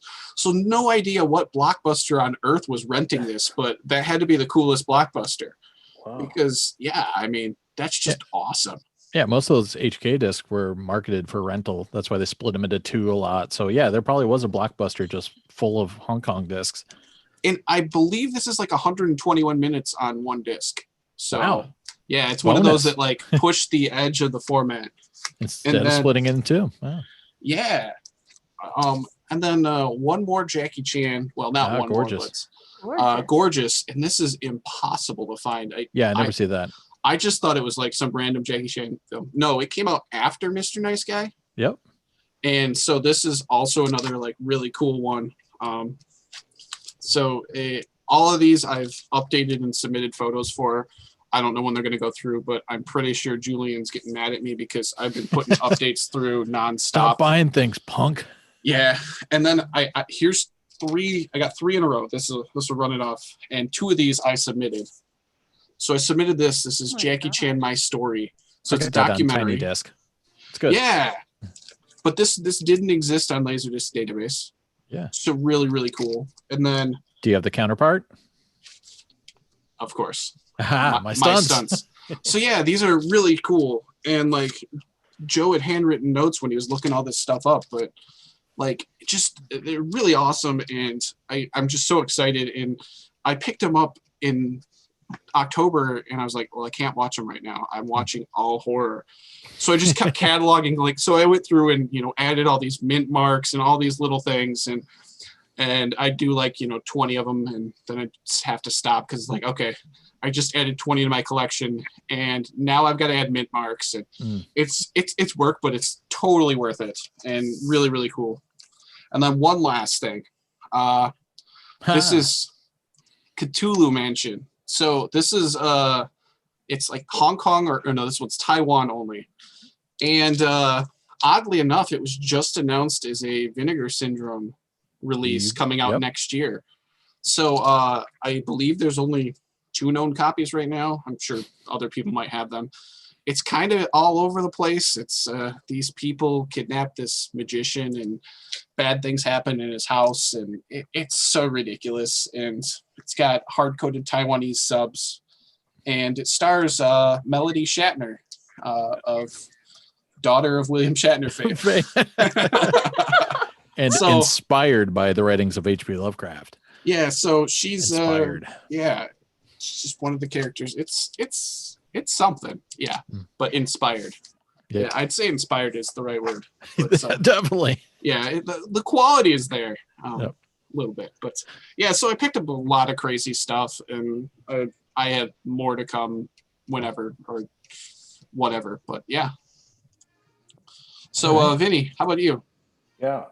So I haven't been on a while, so I'm gonna use the whole 15 here. Oh, because also don't forget, once I get Dark City, I'm sort of out of the hobby. I'll be done. So Drop the mic. Heard that. before. I'm not going to show you all the sledgehammers I got, but I'll send you a pic of that of my wall. This was the 8th one I had. I only needed 7 to complete the wall. So This is the bizarre. 8th one. Yes. This one I don't really know what they're parodying on this cover. The rest are pretty clear parodies of movies. I don't know what that is. He's got a Naked It's gun. it's really one of the Yeah. most fascinating things to me of this whole format. These So much sledgehammer going on there. covers. It's just bizarre. Look who's talking in Interesting Naked thing. Gun. I don't know. Yeah. I guess. I would never really buy a pan and scan, but Sam had just talked about it, and I saw it, for a couple bucks, so I picked up Neighbors. Nice. It's a movie I did like. It's a movie I avoided, and then when I saw it, I was like, wow, that's actually pretty funny. Yeah, I It's love gotten it. a bad rap, but I just grabbed the pan and scan. Very nice. This is something I've never seen, actually. So this is AC3. Yeah, good Val sound. Kilmer, yeah. And this was in one of these lots where I there was nothing there I really wanted, so I felt like I had to walk out with something. So I got this, along with another sneaky Paramount Yeah. issue, which I never Nice. had. THX. Cop. Yeah, one of the great action comedies ever. So I have a couple. I happen to get this pre-Connery death. Ooh. I've had this before, and I always kept selling it, but then I realized, I liked it when it came out. I haven't seen it in ages, and it's such a unique trifold that I Yeah. figured this time I'd hang on to it. And this was pre-death. And then this was post-death because it's something I always wanted to see and I had never had. So this is Wow. The Hill, which was Sidney Lumet movie. I could tell by Right the writing up there. That's after- like 90s MGM reissue. Yeah, Probably. yeah, 65. So he had already done 1 or 2 bonds, sealed, double gatefold. Yeah, don't see that often. Yeah, and I don't know if it's in black and white. I think it is. That'll be cool. So I traded with Maxeene for some things, just a few things I'd had lingering on my wish list, including the shirt. Gunga Din, sealed wow. collector's edition. Ryan, this is basically an Indiana Jones. But it's from Image, so Ryan likes it. A lot of the stunts in Bonus this points. movie were sort of mimicked by Spielberg. Cary Grant is my favorite actor, so good to have this. He is the man. He is. Another coincidental Connery, the AC3 Hunt for Red October. Nice. Best hairpiece in film history. So good. This was one of the first, when I guess I was a teenager, I actually read the book, then saw the movie, which I hadn't really done before. Yeah, I didn't do that. I'm not a huge Bronson guy, but I love this movie, The Mechanic. It's good stuff. And it features one of the coolest houses in LA ever. Maxine, you should look it up. I'll send it to you. It's this amazing house that they shot in that I assume someone owns now, but it's super cool. Great cover. Yep. Yeah. And I don't know why I never had this before, because if anyone should have this, it should be me. Latest release, December 1998, I think, but it's pretty common. They made a lot of them. But obviously a great Roberto Benigni movie. I think somewhere I have like the Italian newspaper of the day after he won the Oscar, which was pretty cool. I've got the tiny LaserDisc. I don't know why it shrank in the wash or something. Yeah, but I think I have that too. This was another one. Someone, I think Luke had mentioned he had recently gotten, and I saw it. So I picked it up, a documentary called The Celluloid Closet. Great movie. Yeah. I've never seen it, so I'm going to watch that. What else did I get? Another sort of random Western that I had never seen called Fight the Bullet. Yeah. I still haven't watched it, but I don't know anything about it, but it's Candice Bergen. 70s, I assume. Pretty cool. I actually bought a copy of that recently too. It just hasn't really? shown up yet. Yeah. And you know what? I forgot one that you had sent me, Ryan, along with this one. Oh, So Love the hype sticker. Hype sticker, baby. so much stuff going on here. And That the first Obi, sticker, like- and the matching. Is there a name for this in Japan, Luke? When this happens, the sort of I don't know. Yeah, it The doesn't matching transition Obi, Obi. That's really cool. So this replaces my other Japanese Leon. But Ryan also sent me with this Fargo, which I needed to go. You mean Argo? from- Argo? No, the American Fargo, rot free, which I needed to go Coen Brothers complete, so that'll be my next wall display once I swap out Sledgehammer. It could be rotted. We don't know. No, I watched it. Oh, it's rot free. Yeah, wow. yeah, it's great. Yeah, I've got a rot free American one as well. A late release. Yeah. Nice. Sweet. Oh, I love that movie. Saw it online for great price. So I had to pick it Matt up. Damon. Great poker. Came out, The Oreos. I love the Oreos. came out at a time where sort of home games started getting pretty serious, and ESPN was covering poker, so everyone was kind of into poker. And great movie. And lastly, Sophie's Choice. Ooh. As you know, I was torn whether I should open it and play it or not. So as we progress here, I think I'm going to open it. Pioneer Special Edition. And then actually watch it at some point. Not tonight, but I will open it. I have not actually seen the film. So I saw parts of it on Spotlight, probably on cable It's when a I had really Spotlight. for a second, I thought about collecting all the Pioneer Special Editions, but there's so many of them. There are a lot. Yeah. You know, and they're all different formats, which is interesting. And they're all over the place for genres. Yeah. Do you have Rambling Rose? I don't. That's kind of traditional box. I see that all the time. I just always pass it up. But this one, I mean, just the packaging, they're all so unique. This has the kind of the cutout. Yep. And it feels like Fabulous. canvas painting. I actually don't know what happens when you open this cover. Snakes pop out.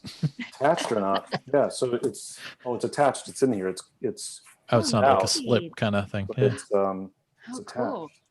So yeah. So I'll actually finally watch Sophie's Choice and see what she decides. Is it AC3?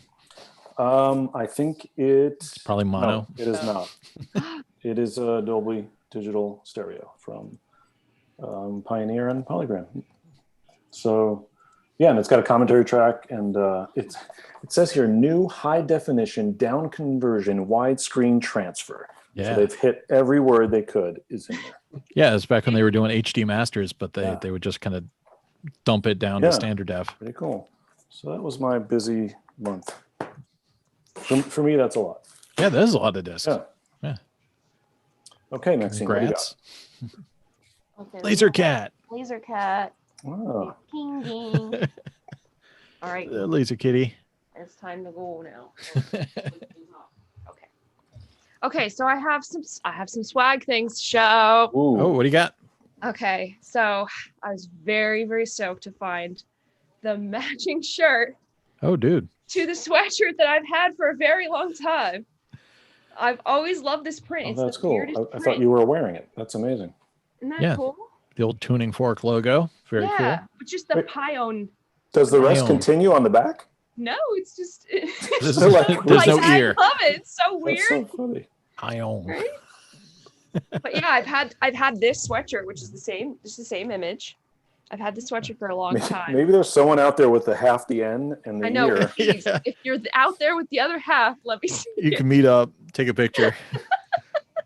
It'd be amazing. Yeah, I'm really, really jazzed on that shirt. And then I found this one. I apparently have just had this in a box that I thought I lost it or I sold it or I didn't even know. Nice. It's just a good old parrot one, but it's huge, so it'll just be like a dress for me. Yeah, that's like the graphic is really small for that size of that shirt. I know. It's gigantic. That's Pioneer cheaping out on that. Yeah, the parrot could have been a little bigger. Yeah. That you have to pay extra to scale it. Yeah. That's funny. Okay, now this is the Big Daddy piece. What do you got? Ooh. Dude. Oh, nice. It's like a It- wall badge or It plaque? hangs Oh, or it it's light can up? stand on its own with this little stand here. Oh. So it kind of like it has a nice little lean to Very it. cool. And this is from a group member who saw my giant Pioneer sign post that I did and said that he had this and said, this seems to be like it belongs in your life. Awesome. So the person's name is Levi or Levy, I believe. So shout out to them for this dope piece. Very cool. And the that new goes next on logo. yeah, it's got the new logo in red, which obviously LaserDisc blue is like my tried and true. So it's a little sad.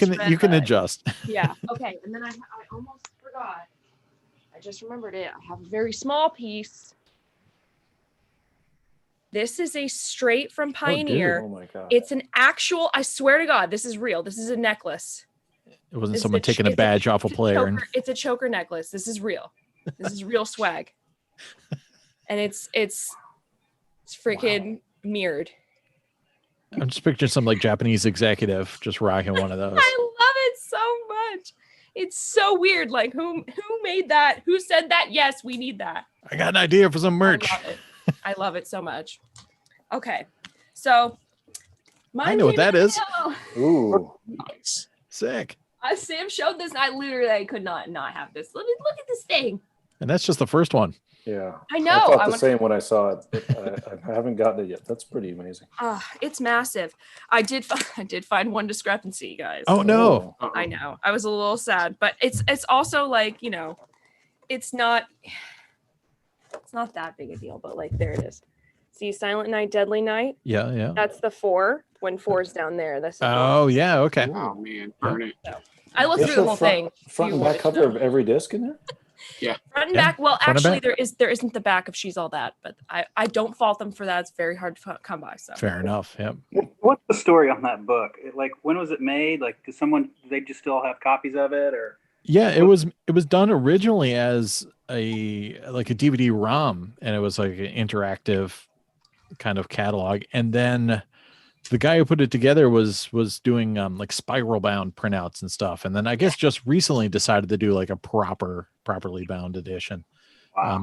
But yeah, it's great quality. The paper is awesome. Yeah, super glossy, thick paper. Yeah. Yeah, and it's absolutely like the epitome like coffee table book. It definitely Yeah. reminds me a lot of like the Image catalogs, like the one like that I have and Ryan has, where they have the big disc on the front and it's Yep. got all the little teeny covers, and Yeah. it definitely feels reminiscent to that. But this is a little more thorough, since it's not just Image, but And good info about like, you know, the sound and the definitely, yeah. all that I stuff. really stoked to have that. Yep. It's awesome. Okay, so for disc, Whoa. it's a little TV. Mm. I've never even seen that before. This is not on LaserDisc database. I'm going to have to add this. Nice. Wow. I tried to add this, but so yes, this is a 1992 video catalog index. Wow. Like one particular publisher, or I have do we no even know? idea. I'm Huh. very excited. The TV, Is it sealed? it is sealed. Huh. Yes. Yeah, what's is it say on the sealed. TV? Is that So the TV is an SD29 Pro Z from Pioneer, of all course. right? Of course. But this, this is another one where I bought this. I just thought it looked cool. And It does then look cool. I was shocked that it was not a 12-inch normal rate. Like it was small. I'm like, what? Why is it small? Like, Yeah, I guess they didn't have a catalog big enough to I don't know. I use guess all maybe- that space. Well, like I know like from Image Entertainment did a lot of the 8-inch catalogs. I don't know Yep. why I thought this was like not gonna be that, but I totally had different expectations. I was like, oh my god, it's tiny. I love it. All right, report back. I will, yes. Yeah. I'm gonna open that. What do you think is on there? Just pictures, or like? I'm gonna guess it's probably somewhat similar to like the Image Entertainment catalog, which is kind of like, you know, a little info and a little this, little that, discs and stuff. Yep. So, Cool. but hopefully it'll be all in Japanese and be really confusing and very, you know, interesting looking and different. Yeah. So, And maybe all Japanese pressings. So yeah, that'd be cool. cool. Yeah. Well, and all from 1992. Like that's pretty. It's That's pretty good close year to the look sweet at. spot. Yeah, I know. So, shout out to Michael Moyer for Whoa. Babysitter's Club. I've never even seen that. on Because LD. I'm honestly surprised that I didn't have this for Wow. years. Thought I Wow. had this, and then I went and I was like, you know what? Let me just check, because he was doing like, you know, a couple of cheap sale, and Mhm. I was like, yeah, you know, I really need this. So Where did that come out? When, oh, man, I want to say 90. It's not. I was going to say 95. It's 96. All right. I remember watching this. It has she's of the I believe the Alex Mack fame from Nickelodeon, if anyone else is my age, and Oh. she's all that. Huh. So I know that she's all that. Yeah. I remember watching this. I haven't seen this in literal years, so really excited to rewatch that and see what the heck that's like. Nice. Okay, this was actually a local find. Nice. L Dog.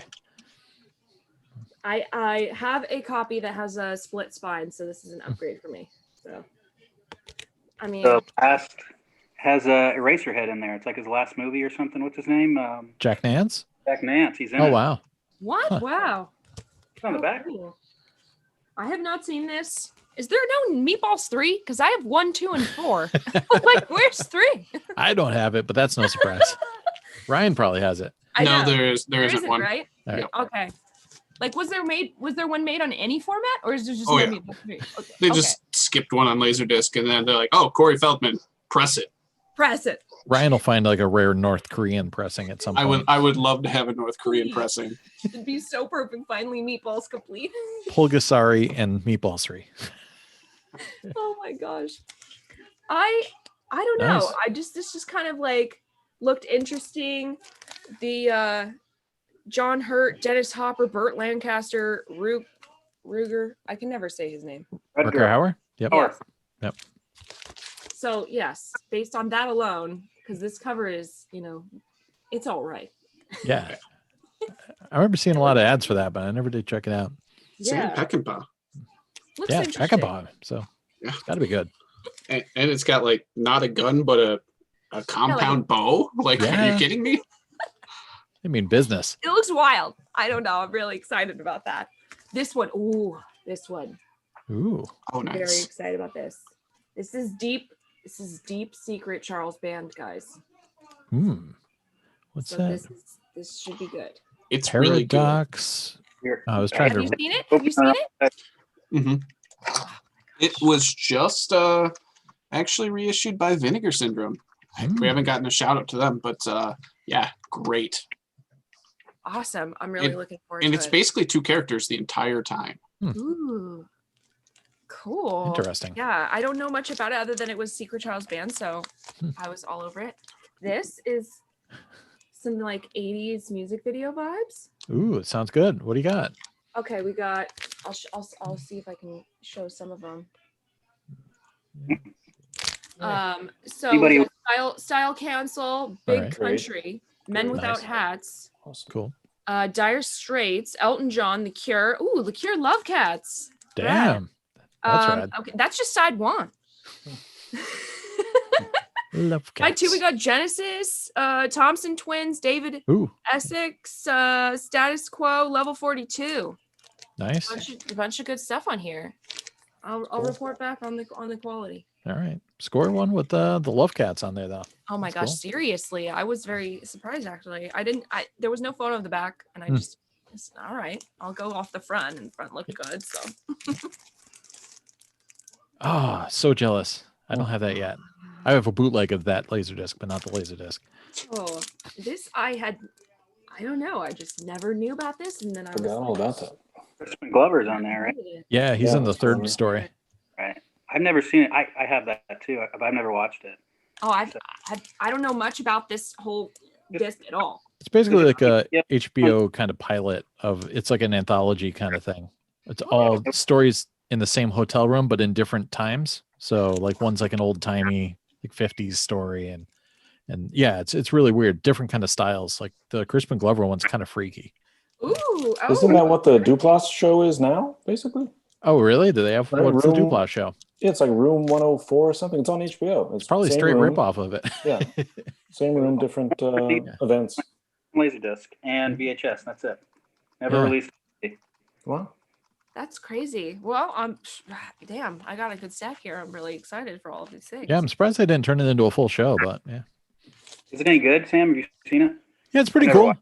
Yeah, it's interesting. Yeah, the Crispin Glover one's like the most memorable one, but it's pretty cool. It would have been an interesting show. Yeah, it could have been comedy. I think the one's a little funnier than the other ones, or it could be horror. It could be whatever you want. Yeah, Ooh, so, oh, yeah. okay. All right. I'm really actually excited about that. Nice. Top Nice. serve. Vader. That's a score. Oh, Have you watched it yet? no, I haven't. Is it Rot erotic? warning. Rot warning. Ah, The only copy I ever ran across was barely watchable. Like you were Aw. suffering a little. So I'm watch. scared. Is it visible, Rot? Is it that bad? Am I gonna have a see-through disc? I Yeah, don't right, think it'll check be it. visible, Oh my God, Rot. thank God. It's fine. All right. But I think that's one of those really early image ones that were like even before the sticky 3Ms. Oh, pretty sticky. Yeah. brace myself. Okay. Yeah, jacket looks nice though. Yes. So, okay. I rudely left the copy that I traded with Vinnie for all of those fine things that he showed. So I'll just do one of these and we can put a Nice. photo in. So I got Entrapment. You were the one. Nice. I've always wanted that. I watched that when I feel like I was like 8 years old when I watched that. Yeah, me too. She Love dips that beneath the thing. lasers. It's all about those love the lasers. I loved it. I'm super excited to freaking like watch that. I left it at my laser place so that I could freaking actually get to watch it. So, Excellent. but this one, Oh, dude. Nice. Nice. This was a Peter trade. So I'm gonna hold it farther from my face. Man. Excellent. Could have the Sweet. COVID.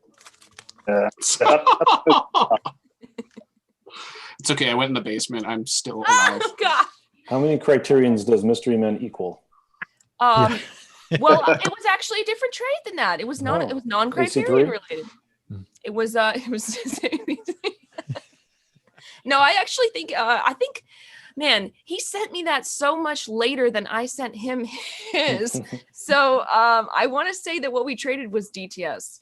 Okay. okay. That's Okay. that's like 5 Yeah. like crazes ago. Yeah, I know. It was Like a a week. while ago. I just Yeah. got it too. It just showed up in the mail not that long ago. So Cool. Nice. I have not watched it yet, so I'm gonna watch that. I have the shrunk down in the wash version of it because it was, one of those things I figured I probably would never find. Maybe Yeah. not. But That's why I have my shrunk version. yeah, I still have never watched that even. So Damn. we'll see if I actually watch. Love that movie. I love any movie with Pee Wee Herman not being Pee Wee Herman. Yeah. Me too. Me too. Yeah. Buffy the Vampire Slayer. Blow, he's in Blow. Remember that? Yep. Oh my gosh, he's so good in Blow. Tom Waits is great in it. Yeah, it's an awesome movie. Oh. Well, okay, I think that's all of my things. I'll pass it to Luke. Respect. Okay. So I've only got 3 discs. So I moved from Japan recently, and there was a solid 2 months where all of my discs were in transit. And I don't know why I bring that up, but now I'm just watching discs like crazy, and it's just so nice to have them back. But I'm only going to show three discs that I've gotten recently. I've been trying. I want to slow down. I know I say that all the time, and but I'm seriously at a point where I just want to stop and just enjoy my discs and not enjoy hoarding them anymore. But anyway, easier said than done. All right, so the first disc that I got in the mail yesterday, and it's funny that you guys are talking about these things. We feel like we're on the same wavelength or something, but I finally finished my John Hughes collection, Oh. and he's having a baby. Yeah. I've never seen it, honestly. So good. So I That's finally green, got too. it. So also I got all my discs from storage. Like before I went to Japan in Denver, I put all my discs in storage, and I got all those discs out of storage, and it included the Hughes films. And I said, you know what? I'm finally just going to get it. And I hopped on eBay real quick, and I saw somebody, and I got it. So yeah, looking forward to watching that. Yep, that's about it. That's nice. Yeah. That's really great. Next one I got, which is funny that you just said it, but so I was on eBay. I wake up early, and my routine is get online and just look at shit and look at whatever and hit that button before I know what's good for me. And I got this guy. Oh, Pulgasari. Pulgasari. Yeah. So if you don't know anything about this movie, it is a North Korean film. I never thought that was actually going to show up in the podcast 5 minutes after saying it. That's amazing. Yeah, it's so crazy. I held my tongue when you just said it, but yeah, it was on eBay. Guy from Japan was selling it. I hit the button so fast, and it showed up. I paid an extra $18 to have it overnighted. Damn. And then there it is. If you don't know the story, the director was held hostage, was kidnapped, and brought to North Korea. Kim Jong-il or whoever really loved movies. He loved Godzilla movies, and this is one of the 5 or 7 movies he made, but this is the most famous one. I've got a bootleg VHS of it. I turned it on once and kind of walked away, but my wife was watching it. She's like, "This is pretty good," and I saw it, and I'm like, "Fuck yeah, I'm gonna get it." And then there you go. I don't see it that often. I checked. Somebody does have it in the group. He posted it a while back, and I don't know. I want these weird. Yeah. So there's like movies that I just kind of want on LaserDisc, and this is definitely one of them. So That's it's awesome. sealed. It's sealed, so I don't know if I'll ever open it. Oh. Is that late release? It's got a later Pioneer logo on it. Yeah, I was gonna say. 11/25/98. Yeah, all right. Oh. Damn. So yeah, there you go. Yeah, on the ship there's a book about it, I guess, and the whole story. You know, they made the movie and they escaped. I forget how. I think they're on a press release tour or something, and they escaped from captivity. It's insane. But yeah, there you go. So they escaped with a copy of the film? I don't know. Yeah, that's nuts. Yeah. All right. Oh, here's the big one I want to talk about. So I came to San Diego. My first thing that I'm going to do is to check all the record stores for disc. I know where this is going. Yeah. San Diego is weird in that it has a lot of little stores. I'm not used to that. I don't know That's pretty how amazing. yours are, but like in Atlanta, you have one big store, like 2 or 3 big stores. In Denver, there's like 2 or 3 big stores, and that was it. San Diego, there's a lot of little hole-in-the-wall stores, which kind of sucks because you know, if I have a bunch of records, like there's not a big dumping ground for me to go. It's like, oh, whichever's closest, I'll go there. So it sucks as someone who's buying. Like, what, I have to make the rounds all the time. Fuck that. I want to go one place. Anyway, I digress. But so I went and I got this guy. I don't know if you're familiar. This is 159 of Prince of Tides. No big deal. No big. I found it in the dirtiest thrift store you'll ever see. Some guy who works 7 days a week, but it's still like a shithole. Like, what do you do 7 days a week, man? Like, whatever. It's underneath the table, and there it was. He actually made fun of me for buying it, and I was like, I don't know if you guys ever found something really rare in the wild, like your heart just like, what do I have? But it's so weird. It's so weird because no one cares. Like, no one other than our Sure. Act normal. Act normal. Like, I've got Prince of Tides. I was like, somebody's gonna rob me for my friends. It's like walking around with thousands. So, did you listen to the commentary? No, it is sealed too. This is a sealed okay. copy. Oh, Don't open it. Oh no. That's one of the few discs I'd say don't open.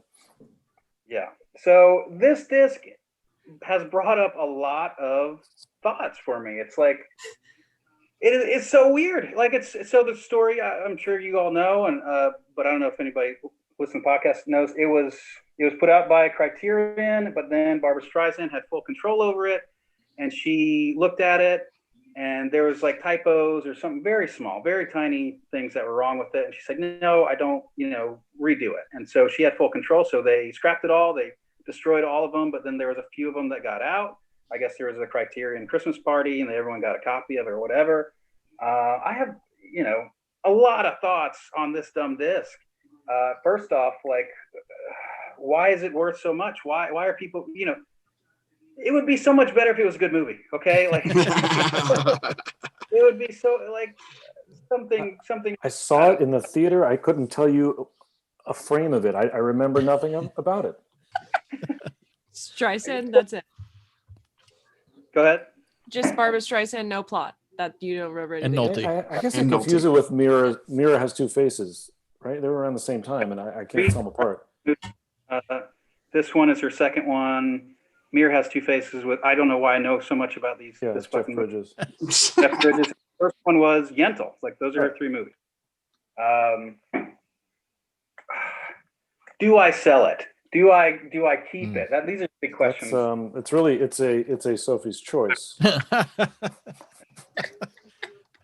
He's been waiting the whole podcast for that.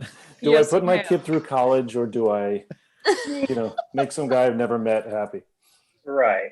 And then, so my final thing, after thinking about it way too much, it's like, I either want to give it to like a Barbara Streisand LaserDisc collector, like a huge Barbara Streisand fan who also LaserDisc, which I don't think they exist. Maybe, whatever. Yeah. or I'm just going to keep it until I need the money. Maybe. I mean, those are my two options here. It's fun to have. Would I ever go out of my way to buy it? No. Would I, even if I was like hardcore, want to be Criterion complete, would I say, oh, I'm going to pay? And I hope we talk about this later. Be like the guy who, I want this. He's our viewer. He's our one viewer. He's watching right now. Shout outs. I just got an email. He wanted to buy my disc. I'm sure he does. Well, he needs to.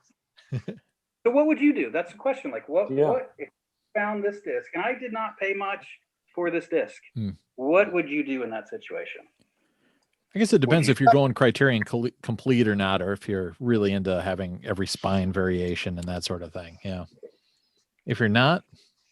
If you're not doing it, I don't think you are. So then, I'm not worried that I don't know if it'll go down in value because they're really true. You're suddenly not just going to find a bunch of them, or the Blu-ray comes out and it's not going to drop in value. It's not that kind of thing. So I don't know. I guess I'd strike while the iron is hot, or I don't know. If I found it, I'd keep it. Like I would never watch it. I'd not do anything with it, but I'd have it. And that would totally be an own-to-own, but I wouldn't pay for it. Like for your museum, right? Ryan? Yeah, exactly. For the Broterian Museum, that's going to be in the vomit wing. But like with you finding it in the wild like that, like there's no reason not to keep it. Like it's just such a cool piece.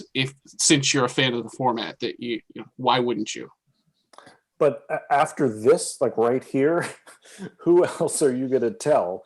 Like one of your buddies is going to walk into your house and you're like, look what I got, bro. I can't get people to look at like any of my, like it doesn't matter. So that's why I like this so much and why I like the group so much. Like I'm selling Don, that Citizen Kane sleeve. I love that thing. It's so cool. And I had the 11 silvers, but I can't share that with anyone. So I'd rather someone who wants it has it. Originally I'd sent one to Dice K.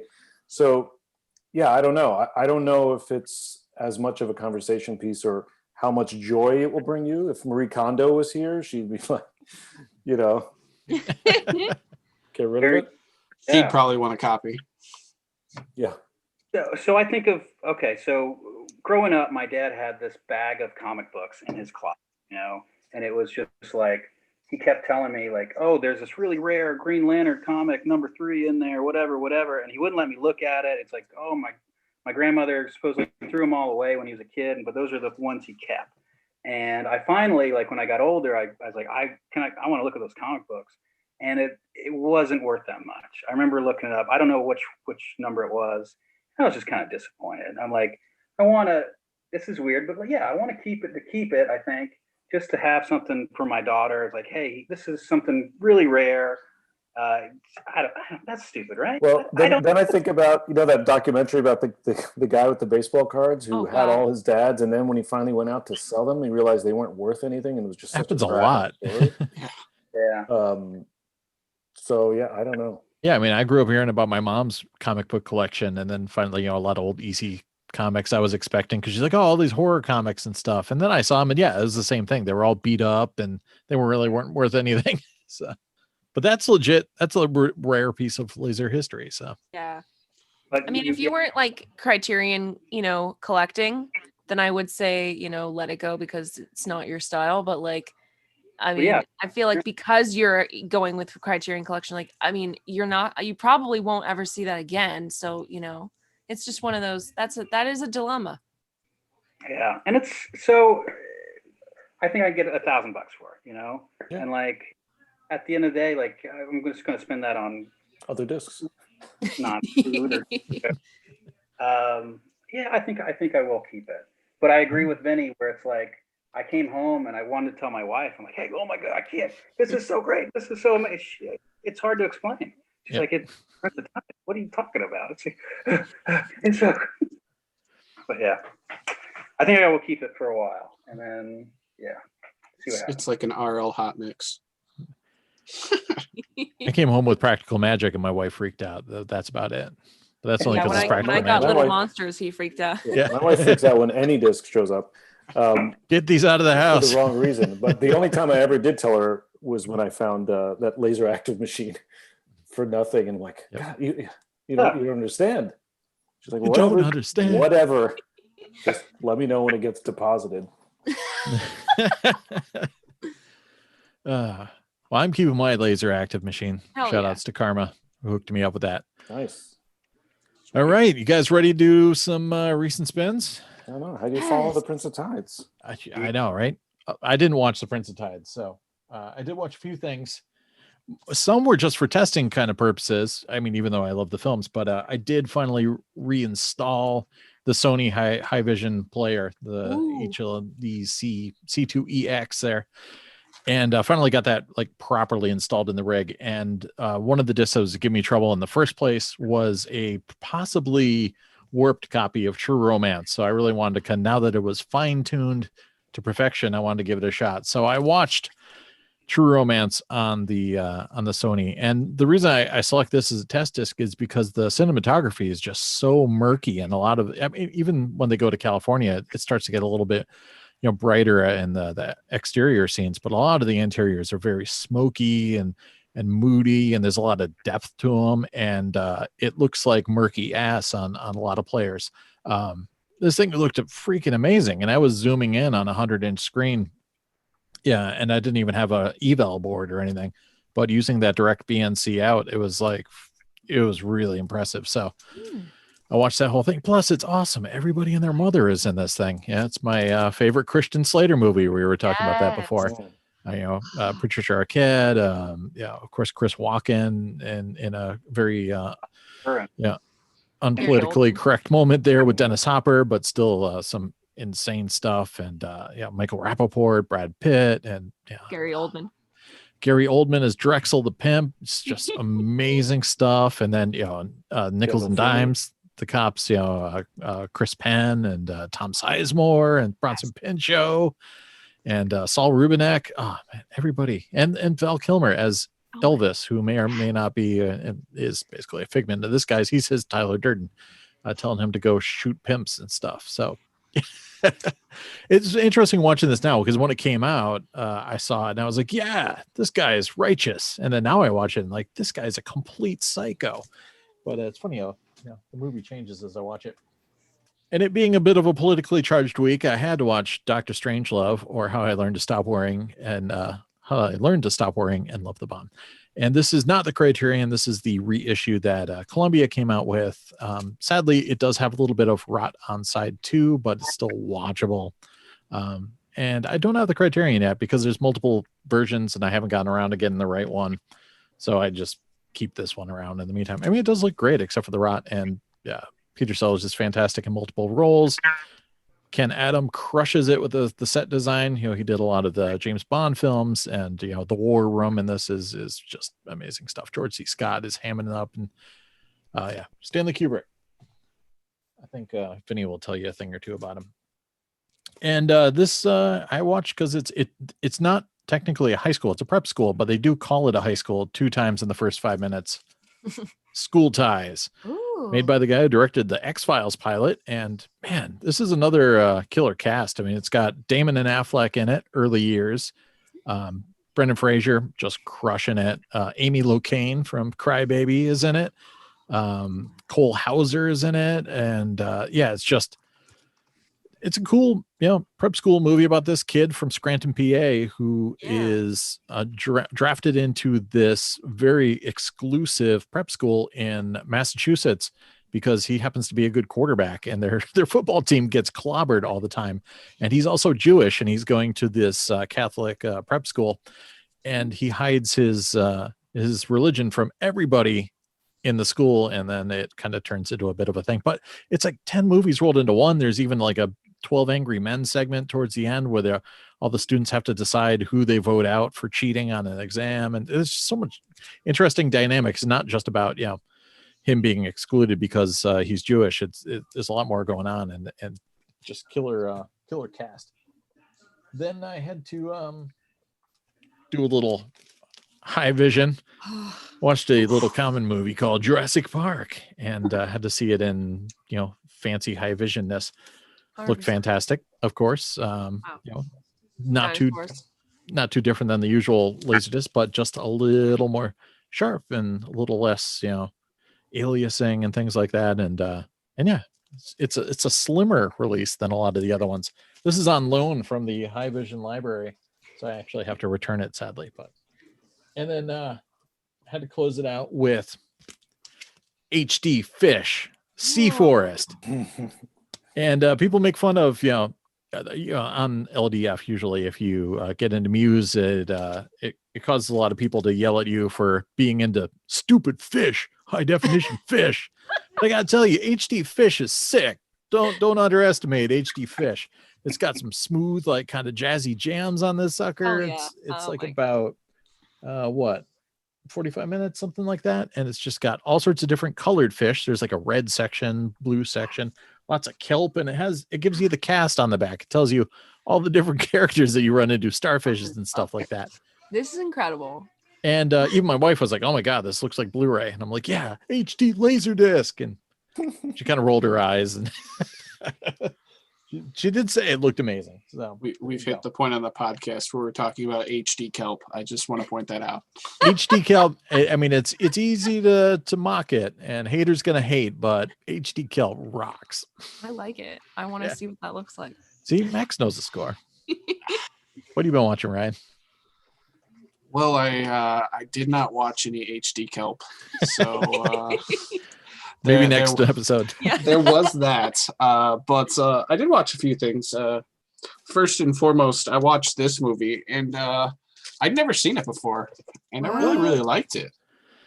Can't believe you never saw it. There's lots of movies I didn't see. You figure most of these came out before I was old enough to really care to watch them. So, yeah, but I really enjoyed it. I thought the visuals were really cool. The sound mix was really great. And I know a guy who wants that. Yeah, I mean, it's funny that I chose to watch it the week that he was on. It was totally unintentional, I swear. Mm-hmm. But I did make sure to tag you. Why wouldn't I?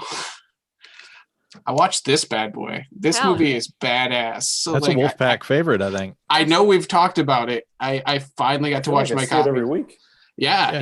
There's a good reason. It's badass. So check it out. The old people kick the. Pam Grier doesn't get a gun. The other two guys do.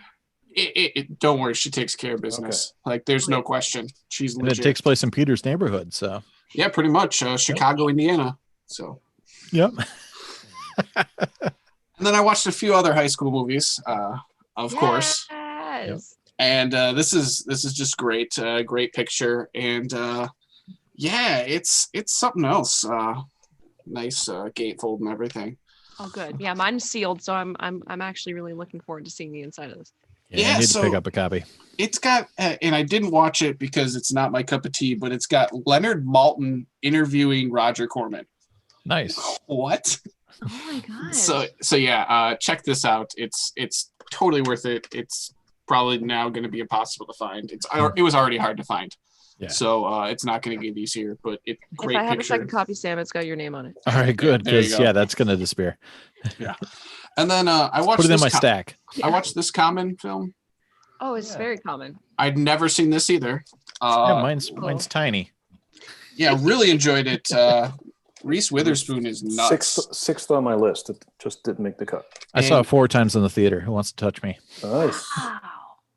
I was a little fan. And Matthew Broderick, jeez, what a clown! Like he. Oh yeah. Yeah, he spiraled and it was great, and you couldn't help but want him to spiral more at that point. Like hell yeah. But yeah, it's totally great. And then Chris Klein.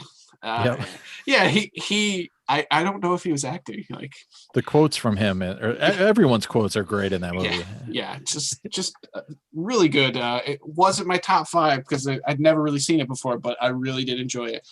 And then I watched one other high school film. Never seen this either. So really cool flick, really weird. Definitely an odd vibe. You open Slayer on the soundtrack.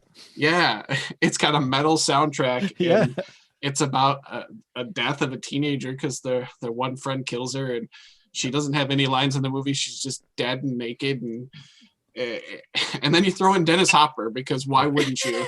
He's always there. They're like, if you want, you know what? We're not off the rails yet. Let's add a Dennis Hopper character to this. And you know what? Gold. Like it was enjoyable. And Crispin Glover is great. He's just fantastic in it. And that dude is just batshit, but he's the good kind of batshit that you want to watch more of. And this is a perfect example. So, and it's pan and scan, whatever. Yeah. It's an early release. It's probably like 83, 84, something like that. Who wasn't in the group that was saying they thought it was a movie about tiny people, like a little kind of Lilliputian thing, because it looks like a giant woman. I don't know. Yeah, like the cover is really, really kind of misleading a little bit, but yeah, it was a good film, and I see why people like it, and it you know, it's definitely something different. So that was kind of cool. I think that director did some Twin Peaks episodes as well. Was it Tim Hunter? Name right now. Tim Hunter, yeah. He did some of the better Twin Peaks ones too. Yeah, really visually striking ones. Yeah. Yeah. Absolutely. Yeah. So how about you, Vinny? Oh, I watched a movie on LaserDisc this month. I believe you. It was Halloween, and I figured I should do something that I actually hadn't really seen, which was The Fog. Very cool. Yeah. Talk about murky. I mean, this was tough on the projector, but you know, the day scenes were great. There's some amazing shots from of that lighthouse, you know, super cool. Yeah. You know, not the greatest movie. You know, the effects they range from really good at some parts to just not good. Yeah, but Tom Atkins is in it, so it makes up for that. I was totally surprised to see, but I didn't know. I'm trying to catch up on Carpenter and Cronenberg, and it was cool. It's fun. Great score, of course, and nice. Lots of mood. Yeah, really cool. And the disc had it had an outtake reel at the end, which was bizarre to see. Like Janet Leigh and it was not Janet Leigh. Yeah, Janet Leigh's in it. Right? Oh, she is. Yeah. Is she? Yeah, of course. You know, sort of cursing in these outtakes and getting her flubbing her lines. It was just, I was about to turn the disc off. I'd watched a few of the TV spots, and then suddenly these bloopers came up, like "Can 'Em All Run." Yep. It was odd, but there's a commentary track on this from Carpenter and Deborah Hill. So there's a lot of cool stuff on this disc, actually. That's a nice one. Yeah. That's it. All right. I want to keep it under 3 hours. We're on our way. Okay, I forgot one little swag thing, so I'll show it. It's a sticker. You smooch pioneer. Okay, so I watched. Dude, is that the pilot? It's the pilot. I watched that the night it aired. I literally this is one of those shows where I mean, it was gone for 10 years. There's so many plot twists. So to go back and watch the pilot, that was an experience. Like going all the way back to the beginning it was amazing. I was loving it. And the fact that it was on Laserdisc just literally was so good.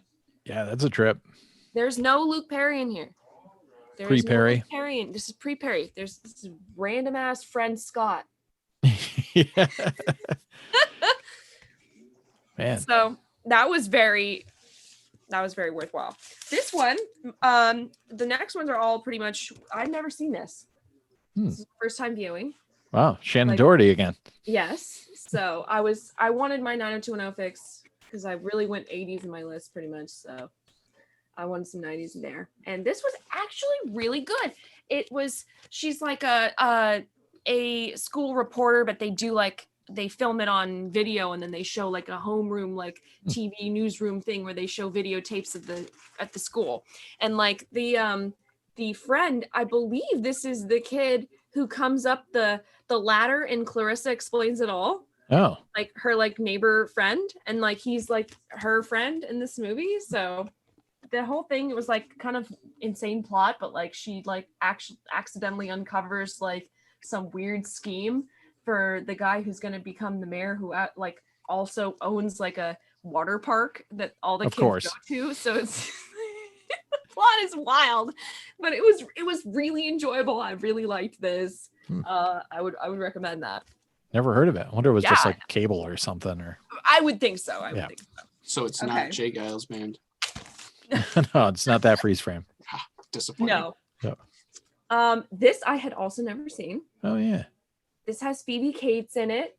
And then I had a strange several films with this actress in it, who I only know from Roadhouse as playing the waitress. Like, Oh, you're yeah. Dalton, you know, like that's the only role I know her from. And she was in this, which was actually, it was okay. It was kind of like, I mean, it was very just like rompy, like kind of thing. But yeah, it was more like Revenge of the Nerds kind of vibe to me.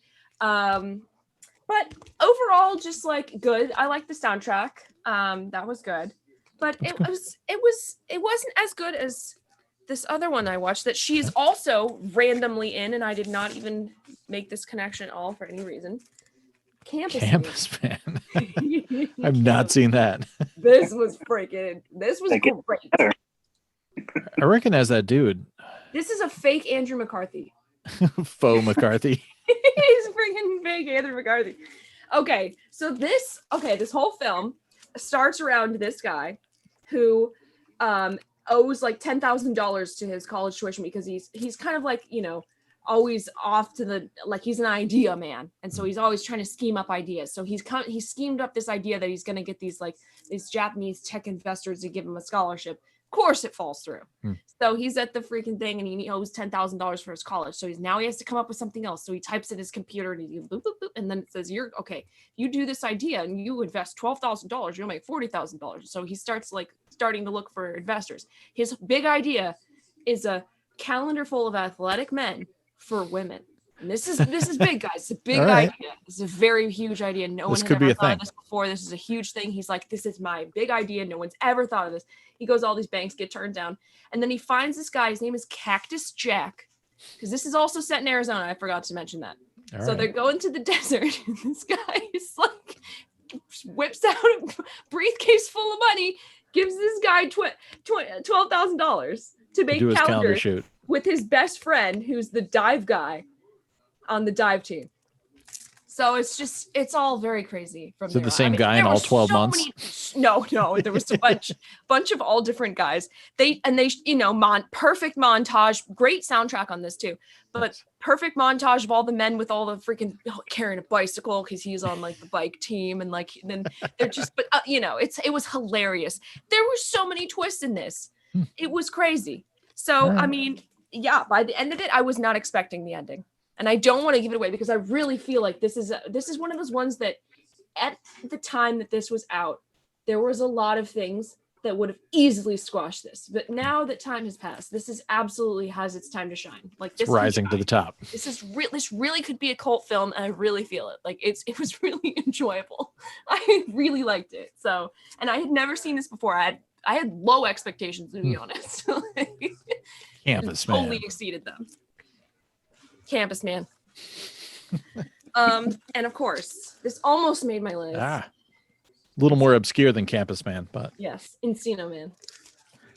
I love it. I mean, what can I even say about this? Is that a rental tag, or is it from Laserland, or what is that? It's just a price tag. This was freaking $39.99. Like just high quality. It's amazing. I always laugh at price tags sometimes, so that's pretty funny. This is great. Encino. I know people in Encino, you know. You get what you pay for with those. Yeah. Yep. Yeah. So that's what I watched. What did you watch, Luke? Okay. See, I got 5 here. Pretty exciting last week, and I was pretty happy for Pennsylvania in general. So I popped this one on. In Japan, I was trying to get all the Rocky films, all the evergreen ones. I could never find Rocky 2, so I've got all the other ones, and I have not watched the original Rocky in some time. But seeing him like just starting out, like his everyday, he was a bum. Anyway, it's a great movie. I enjoyed it. A lot. It was good to watch. I tried to show my son, and I forgot, what a slow burn it is for most of the movie. And he just sort of lost interest after a while. I'm like, I should have just started him with like Rocky 3. Yeah, for real. Over there, yeah. Or something. But it's a solid movie. I mean, obviously it won the Academy Award, right? Yeah, it did. And it's weird that he's kind of working for a mafia guy, collecting money, and he loses his locker, and then all out of nowhere, Creed says, "Hey, I want to fight this nobody," and then he goes all in and just anyway. I enjoy it. All right, next one I watched. I've never seen this one before at all. I watched The Hustler. Oh, nice. Oh, yes. Widescreen. I have that other. There's an alternate Japanese cover of The Hustler, which is really cool. That I have. What does it look like? It's like the poster. It's like white with the. You'll see. It's going to be on the screen right now as I'm talking. Yep. Blam. You know what's funny? I was just talking about this because the Queen's Gambit, which is super popular on Netflix right now, it's a great show, was based on a book written by the guy who wrote The Hustler and Color of Money and oh god, there was another one. Someone just posted about it. I forgot the movie, but he's written a bunch of interesting books that have all been turned into movies. That was one of them. Tail. I just pulled it on my ass. Which one? Yeah, George C. Scott might be my favorite actor. Like his delivery, he's just amazing. I love Dr. Strangelove. He's great in that. Really enjoyed this. All right, next one. My wife and I watched this one the other night. THX. Oh, cool. What a great movie. It's hard to explain how great this movie is. I was telling my wife, like, there are 0 movie tropes in this movie. Like, think something's going to happen, but it doesn't. Like, it just goes in a different direction. When the kid runs away with the dad, and you think the movie's going to be about the family trying to find it, but you never see them again. It's such an amazing movie with Harry Dean Stanton, the dad from Pretty in Pink, is amazing in it. It's also fun. I watched this on the ship for the first time, and it's great to see the 80s, how I remember the 80s. It's not like Stranger Things where it's like, oh, this is how great the 80s were. No, this is the real 80s here. This is what it really looked like to me anyway. This was a great watch, and it was an easy watch. This was released on Criterion, and most Criterion can be like you're just chugging along, but this is a easy watch. You can go right through it, even though there's like not much that happened. I mean, there's a lot that happened. Yeah. Simple story, but it's highly recommended. Watch It was one of my blind buys on Blu-ray. I knew it was out there. I just always had never seen it, and then just a home run. I remember watching that on cable when I was a kid, and it just kind of all went over my head. So I'd love to revisit it. Right. Yeah, it's worth it. Like it's amazing. And then so I don't know. We'll talk. So he leaves for 4 years. You don't know, and you never find out what he was really doing, other than he was just wandering. For 4 years.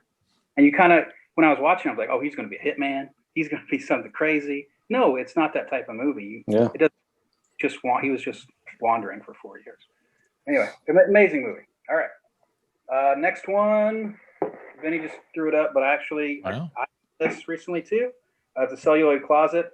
A little bit about it. I remember reading on like a best of documentaries, and this was on there. And basically, it's like the history of gay and lesbian people in cinema. And it's narrated by Lily Tomlin, and it's a very HBO documentary. They have a lot of talking heads and a lot of movie clips. It's just great. I mean, it's just a really good watch. Apparently, gay people have not had a hard time in general. And anyway, it's a good movie. I really enjoyed it. It's weird. Like it came out in like the 90s, and I remember growing up. They talk about, I don't know how, we don't want to get political. No, fuck it. I'm talking about it. It's like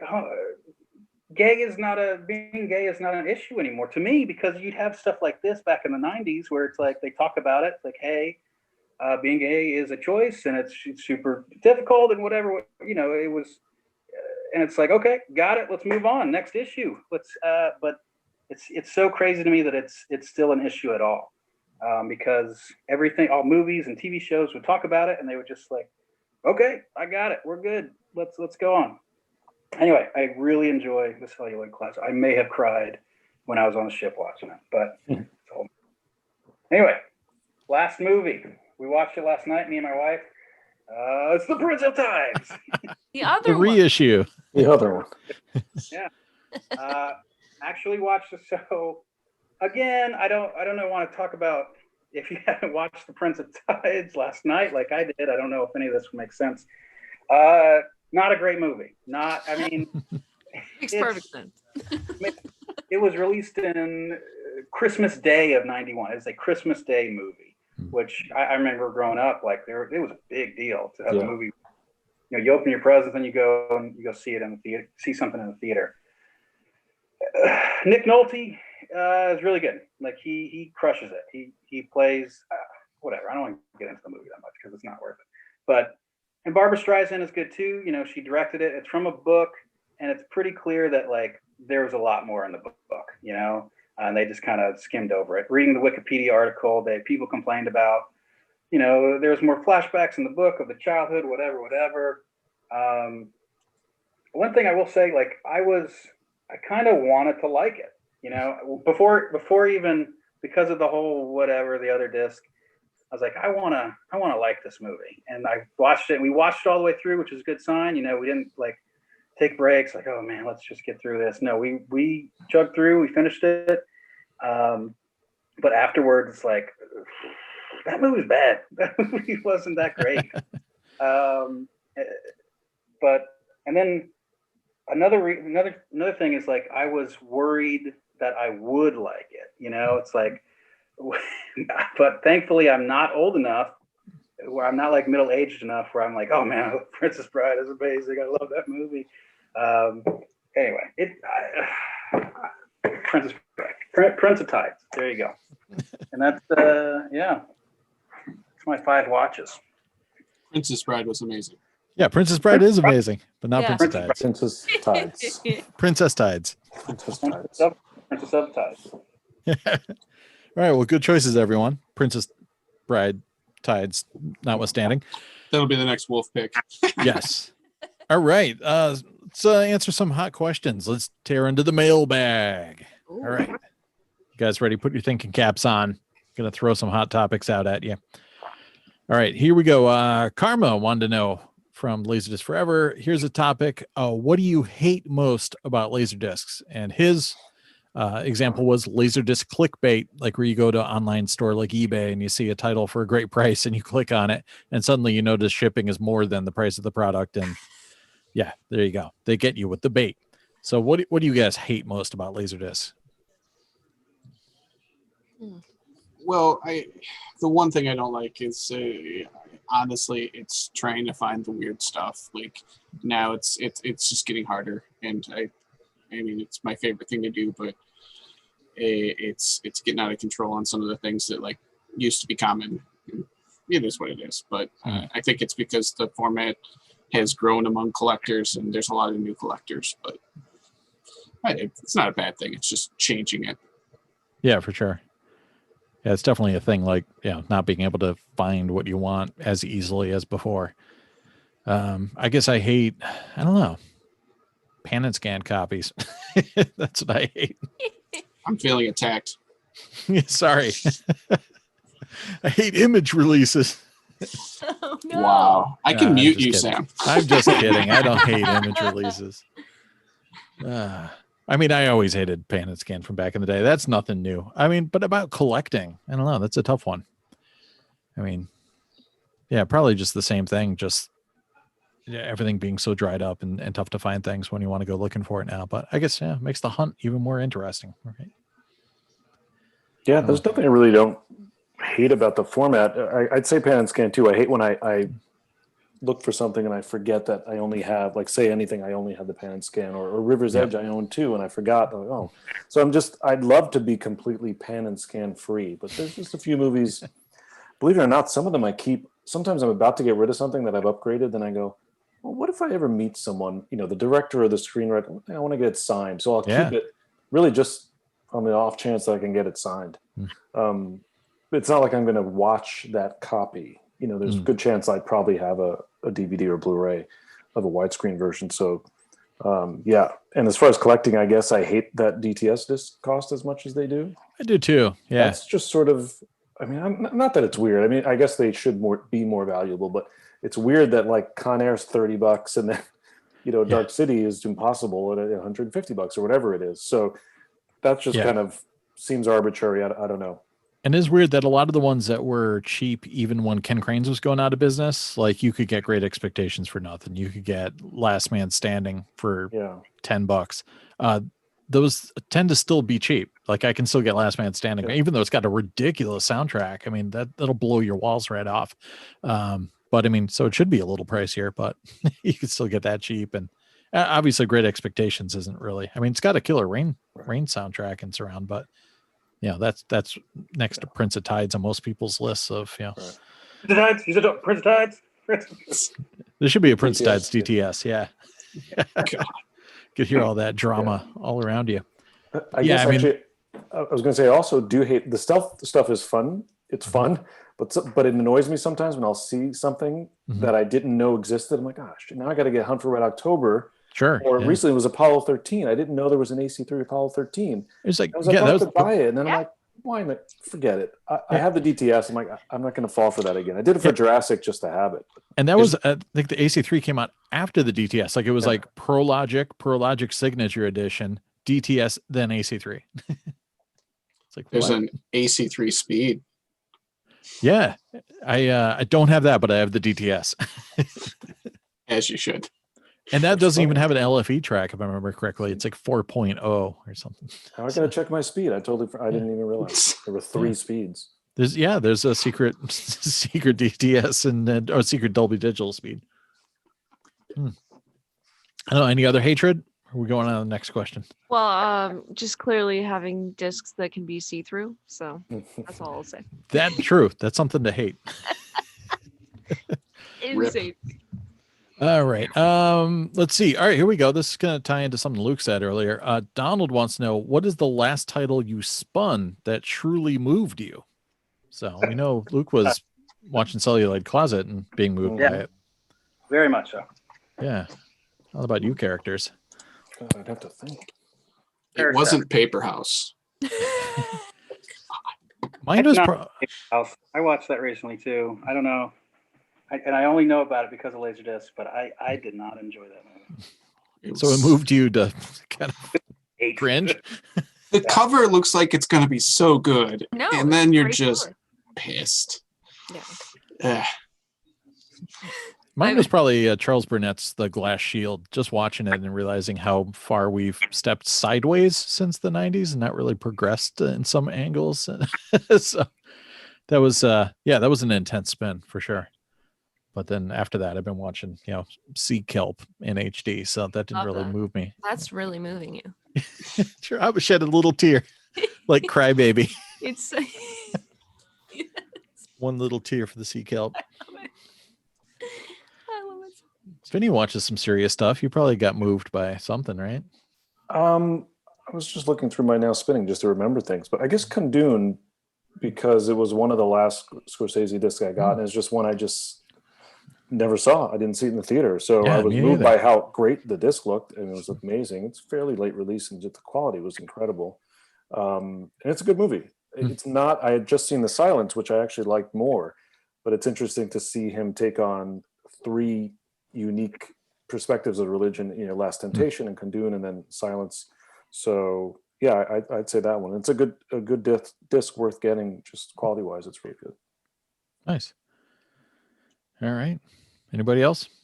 All right, cool. Yeah, I got nothing. I'm 200 movies into my list, and I'm like, nope. You never see any Broterian stuff and get all sad? I mean, maybe like No Holds Barred, but that's a different kind of move. Different move. Luke must have something he hates about LaserDisc, though. There has to be. The size. They're great. The covers are great, but if you're moving fucking thousands of them, it's terrible. I've done it. I carried my stack up to I'm in the attic, 3 flights of stairs, and I was like winded from carrying this stack up here. That's because I'm old too. All right, let's see what else we got in the mailbag. Here we go. David wants to know, I've received good feedback on this topic from the Facebook group already, but I'd be curious to hear the Wolfpack's best solutions on ridding your laser discs of mold and or unwanted odors. Well, I mean, if there's mold in the jacket, toss it. Like always kill the black mold jackets. Yeah, yes. Yep. It's nope. Reds. Gone. Yep. But on the discs, I wipe it down, or if there's just a scent, you got to go with dryer sheets, or just put it in like a basement room open if you can, or something. Just it's got to get fresh air, and it's just going to take a little bit of time. I've done a few different things. Like I've done like direct sunlight onto like the interior of the jacket, like can help. Like if you can pop it open a little bit and keep it outside for a little bit, it'll make it a little bit nicer. And I've done the deal where I bought a big super plastic tub, and I actually got a little rack that fits in the bottom of it, and I would layer the bottom with either charcoal or baking soda, and then that would be underneath the rack, and then I would get Q-tips and cut them in half, and then stick those to pry open the jackets and just kind of line them up with the opening facing down, and then just sealed that biatch and left them there for like 2-3 weeks. And where are you guys getting your discs? Damn. Yeah, I've gotten it's like Breaking Smoky Bad. bars and hotel Yeah. rooms. I'm on the East Coast, so there's a lot of basements on the East Coast and garages and things, and that's where the laser discs go once you start getting DVDs. So I've gotten some stinky discs. I got a couple from Dandy Zeppelin that were from smoker houses. I don't normally get a lot of smoker stuff, me either. but I had to get rid of some of those stenches. But yeah, there's a must every once in a while. But yeah, some of the Japanese discs have a little bit of like a musty smell. Like it's not overpowering, but it's definitely like just the different climate coming here. And it's kind of cool though, because it's like an exotic musty smell to us. So you're like, ooh, it smells like a Japanese basement, not an American basement. I just opened that carry I hadn't opened in ages. I took it out, and it's just that good smell, that sort of new, vinyl or laserdisc smell. It's nice. Well, yeah, like Ryan said, you can just toss a dryer sheet in there and just kind of do it that way if you want. Yep. Hopefully it'll work. Don't spray anything on them. Yeah. No. Is there an official Pioneer recommendation, Max? Like, Oh, I will have to check on that. Yeah. I'll check my resources. all right, Probably cool. on one of your discs. Yeah, there's probably a disc all about it. I know. Oh my gosh. Caring for your laser discs. I'm gonna Oh, check. I have a question for Maxine. I'm just thinking of it. Yep. Is there merch from other brands? Like, have you gotten any yes. like Panasonic? I can't Yes. remember. I'm Yes, sure there you have. is. Okay. Okay. Well, I don't. Take your time if you find Yes, one. I have something, but it is saved for Bill. Oh, Okay. So it's very special, and I would like him to show that. All right. okay, good. But it is. I will leave it. It's very Bill oriented. Nice. So and it's yay big. Whoa, cool. And fabric. And then also, I know I sent it to Bill. I think he got it, but it's there were several jackets from Sony that had stuff on the back that was very cool. So Cool. A Yes. high vision jacket would be pretty oh, sweet. actually, I do have something Sony though. All right, go get it. Okay. Where's it at? Everybody's just leaving, and we're left. Yeah, Luke's already down the street somewhere buying another copy of Prince of Tides from a corner shop. Somewhere. So yeah, while we're on the subject, the caller. Oh, that's funny. Oh yeah, Yeah, it was a surprise to me. Like I had no idea what to expect. It has a nice is that slip cover. Vinegar Syndrome? It is, of course, the official podcast sponsor, Vinegar Syndrome. Is that McDowell in it? Malcolm McDowell? Yes. It's just the two people, and I'm they still play looking off of for each other. My first Vinegar disc. I'm gonna get Liquid Sky, I think, because I know You got to get it. loves Yeah, it. Yeah. Maybe the caller. you didn't pick that. must be- Didn't you go to the archive? You didn't get I Liquid didn't- Sky? That was before. Oh, okay. They've got I think I found the a- Black Friday sale coming. They had to Yeah. close down for COVID. I was they? gonna drive down there last weekend, and I almost went on Friday, Mm. and I just happened to open the Instagram, and they're like, yeah, someone in the building had COVID, so we're shutting down until Wednesday. And I guess the archive guys all came out free and clear, but Yeah. they're still going to keep it closed for another week. Yeah, The time I went, I found a THX bond there, I believe. Nice. Yeah. Yeah, they were closed last time I was out that way. What do you got here? Do It's a little highlight. it's a little Sony player Oh, dude. Wow. with a disc shooting out. That's cool. I got this for Crazy. Christmas a couple years ago. It's on my hat. That's neat. I That was is wearing this cool. one earlier. I did misplaced it. I have this kind of looked like a LaserDisc, so I have this one on here too, but it's just like a software CD one for my grandpa. So where do you usually get these? I cannot disclose my sources. Okay. Yeah. She's got deep connections. She's got her people. We're not. All right. Let's see. What's up next? Pedro wants to know, what's the best George Wendt film that you own on LaserDisc? Name a George Wendt film. Let's go. Yeah. Yeah. I'm going with Forever Young. Oh Yeah. wow.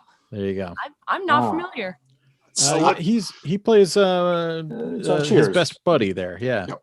He was So- in Fletch. Remember, he was Yep. in Fletch. Oh, there you go. It's clearly Fletch. I'm sure Uh, Ryan's is probably a horror film that I know, but Space Truckers. oh, there you go. Yeah. Snot House. Truckers. And then we talked about it, maybe it was last podcast. No, 2 podcasts ago. House. House. Oh. Yeah. So there's some choices. I think I we would got definitely all say 4 of them. Gung Ho is another oh. good one. He's in Guilty by Suspicion, which I liked. Yes, that was another also. I was almost going to get that, but I'm a big Forever Young fan. So 100% I'd House. say Fletch for sure. House is pretty Oh, he's in untouchable. Spice World next. Yeah, it's a late release, right? Yeah. No, it's George a Wendt routed Flex. release. Router The release, router yeah. release, yeah. Yep, in more ways than one. All right. Yeah. Terrific right. question. So, what's your favorite, Vinny? Oh, Fletch for sure. Oh, okay, all right, good. Yeah, Do you have it on an LD or no? I don't. That's a pan and scan. There's Yeah, of no course. I sold reason- mine. I had yeah, no Fletch and reason I Fletch want it. Lives, but yep, same Yeah, thing. I've got one of the special edition DVDs, not even a Blu-ray. All right, we got. Although I watched it pan and scan forever. I mean, it's the only way I watched it probably. Yeah, you know, I mean, on on TV, turbo, but yeah. I saw it in the theaters, so I Yeah. guess that was Wow. widescreen. But all right, cool. Let's wrap up one final question because I got some techie ones, so we'll save that for the techie guys in a future one. But where was there was one particular? Oh yeah, Jack wants to know how pages groups like LaserDisc Forever have affected you in regards to the format as well as personally. Well, Ryan and I work there, so it's different for us. Yeah, That's the admin pay's really kicking in. Like, and I'm not even at the full status, but Right, oof, right. You get mod pay. keep posting, everybody. It's gonna make a great Christmas for my Yeah. family. I mean that's that question obviously is a huge effect on our lives. We wouldn't be here, without it. Yeah, for sure. Yeah, I like it. I love the page. It has its ups and downs, and people come and go, but it's fun. It's really the only thing I do consistently. Right? It's like I don't have a ton of hobbies. Like this is movies is it. So between that page and the Criterion page, I mean that's where I spend most of my time outside of a regular Facebook feed. So yeah, I mean we could talk about it forever. I know other people have different relationships with it. I know Sam, I think you left maybe once. I'm sure After it sort Sony of Gate, comes I and left goes. once. Yeah. Yeah. But you guys dragged me back in. Yeah, and then I was there for I guess maybe a year or two before they recruited me to be an admin. It was when Brendan was there, and they needed some help. So I love it. I think it's fun, and it's fun to watch people come and go, and especially people who are new to the hobby, to see how they experience it, and so yeah, I think it's had some weird moments, but it's had some really incredible moments. Clearly, Tim Cummings comes to mind. I mean, it's the only time I've ever told anyone outside of the group about the group, and it was actually a compelling story. They're like, "What are you talking about?" It's true. The laser drama is great. My it's wife fun loves to- hearing yeah. about it. Yeah. Yeah, and usually my wife doesn't because she just assumes it's a waste of time. But obviously, I've met great people, and it's so I don't really have negative. There are negative things about it, but it has a soft spot for me. Yeah, in terms of networking, I mean, the people I've met and like just the discs I've had access to in my collection that I probably would never have, or maybe I could have found, but I wouldn't even know about, or would just, things just happen so much easier in that group. And yeah, obviously doing multiple podcasts and things with other members. Like I wouldn't have been hanging out with Moikey and you guys and all that stuff if it wasn't for the group. So yeah, I do wish, and I'm sure Luke would say the same thing. I always try to steer it back towards movies every once in a while, or I'll try some games, just something to get people to talk about something other than Star Wars. So I do wish it would sometimes veer more towards the films themselves, other than just the same 4 or 5 movies all the time. And depending on who's active, that will happen. Yeah. So if there's anything I would want more of, it would be that. Yeah, I agree. I've said it before. I'll say it again. Movies first, LaserDisc second. But I do love LaserDisc. I love the group. I honestly, I've made a lot of money on the group. That's something. I don't do eBay. I do the group most of the time. But it's just a good community. Probably without the group, I wouldn't have so many discs, which is good. Definitely. Yeah, wouldn't have any. Well, yeah. And downs. I agree. Yeah, like when I joined the group, like I had no idea how many LaserDiscs there were. I knew there were a lot, but I had no clue the rabbit hole I was getting into. And like I was in it for maybe a year or less, and I got jealous of all the people finding cool shit. And I had already been doing that for records for a while. I'd known a lot of people, and I'd been around and seen lots of cool places and dug through records and basements and everything else. And then I was like, oh, I can do this with LaserDiscs, and it was over. I could do this, but I don't know if you guys who have large collections. Do you know the number you had before you joined? Because I could do the before and after. I'm just curious. Yeah, 60. I think so. 60, and you're in the thousands now. 4,200 almost. 60 to 4,000. So I went 150 to 650. I was a few hundred. I could probably find an exact number, but yeah, it was probably like 200-300. Are you 4 digits yet? Yeah, I'm 4 digits. Yeah. All right. We'll send you your gift. Oh, cool. Do I get a little plaque? Yeah, I can put it on the wall. Excellent. Maxine, what were you? Okay, well, when I had joined the group, I had worked at a record store, and I had inherited the record store's LaserDiscs. That's how I kind of nice. got into it. So but it was like they said donate all of these. And I said, well, I have a player at home. I had 2 discs at the time, and they said I have a player at home, and I said, can I have some of these? Like if you're just donating them, and he's take whatever you want. So I probably had, I want to say like 450 is what I had, because there was a lot at that store, and I took a lot of them because they were just like, and I knew nothing about rarity, anything. I just literally took things that I recognized the title of. I knew an actor who was in it, or either one of my parents at the time had ever mentioned it. I just took those. So I still have several from that. Like I still have the sealed copy of Cutting. I think it's Cutting Edge, the ice skating movie. Or you were Kelly or whatever. Yeah. Never opened it. Nice. But yeah, I had initially joined the group because of my giant promotional LaserDisc, the really huge one that's like, because I wanted to know if anyone had ever seen that before. Right. And I was looking for answers on it, and then I ended up in the group, and like, I mean, that was just like, I felt like I found my people. Yeah. I'm like, I've been looking for all these people. Where have they ever been? Like hiding on the internet. Oh my gosh. I have always struggled with people, even like sure, they'll think because I'm passionate about it, it's contagious and people are interested just from what I'm saying, but they're never like, they're never bringing anything to the conversation. And like, that's really what I've always like wanted from that. It's just somebody that can like tell me more than I know, or, or at least know as much as I do, so we can have a back and forth on it. Cause it's just like, I love LaserDisc. Like I love it. And now you can fix players. I mean, that's pretty amazing to go from like, my grandpa, he was a literal rocket scientist, like not a joke. Like he literally was a rocket scientist. So like, and my dad, he's a reverse engineer. So I come from an engineering mind, and that had never seemed like that daunting to me. Like even as a kid, I'd take stuff apart. Like that's just like, I had screwdrivers, and like everyone else's toys would like be, oh, the batteries are dead. Well, let me just fix it. Like that was always me. Right. So it just seemed like a natural step. And then like once I've kind of understood like a level of it, then I was like, okay, I'm not scared anymore at all. Like I don't feel like I'm gonna break anything. Like with tape machines or anything like that, I could never. Yeah. It's just too complicated. But like, yeah, the LaserDisc is, I mean, this group for sure.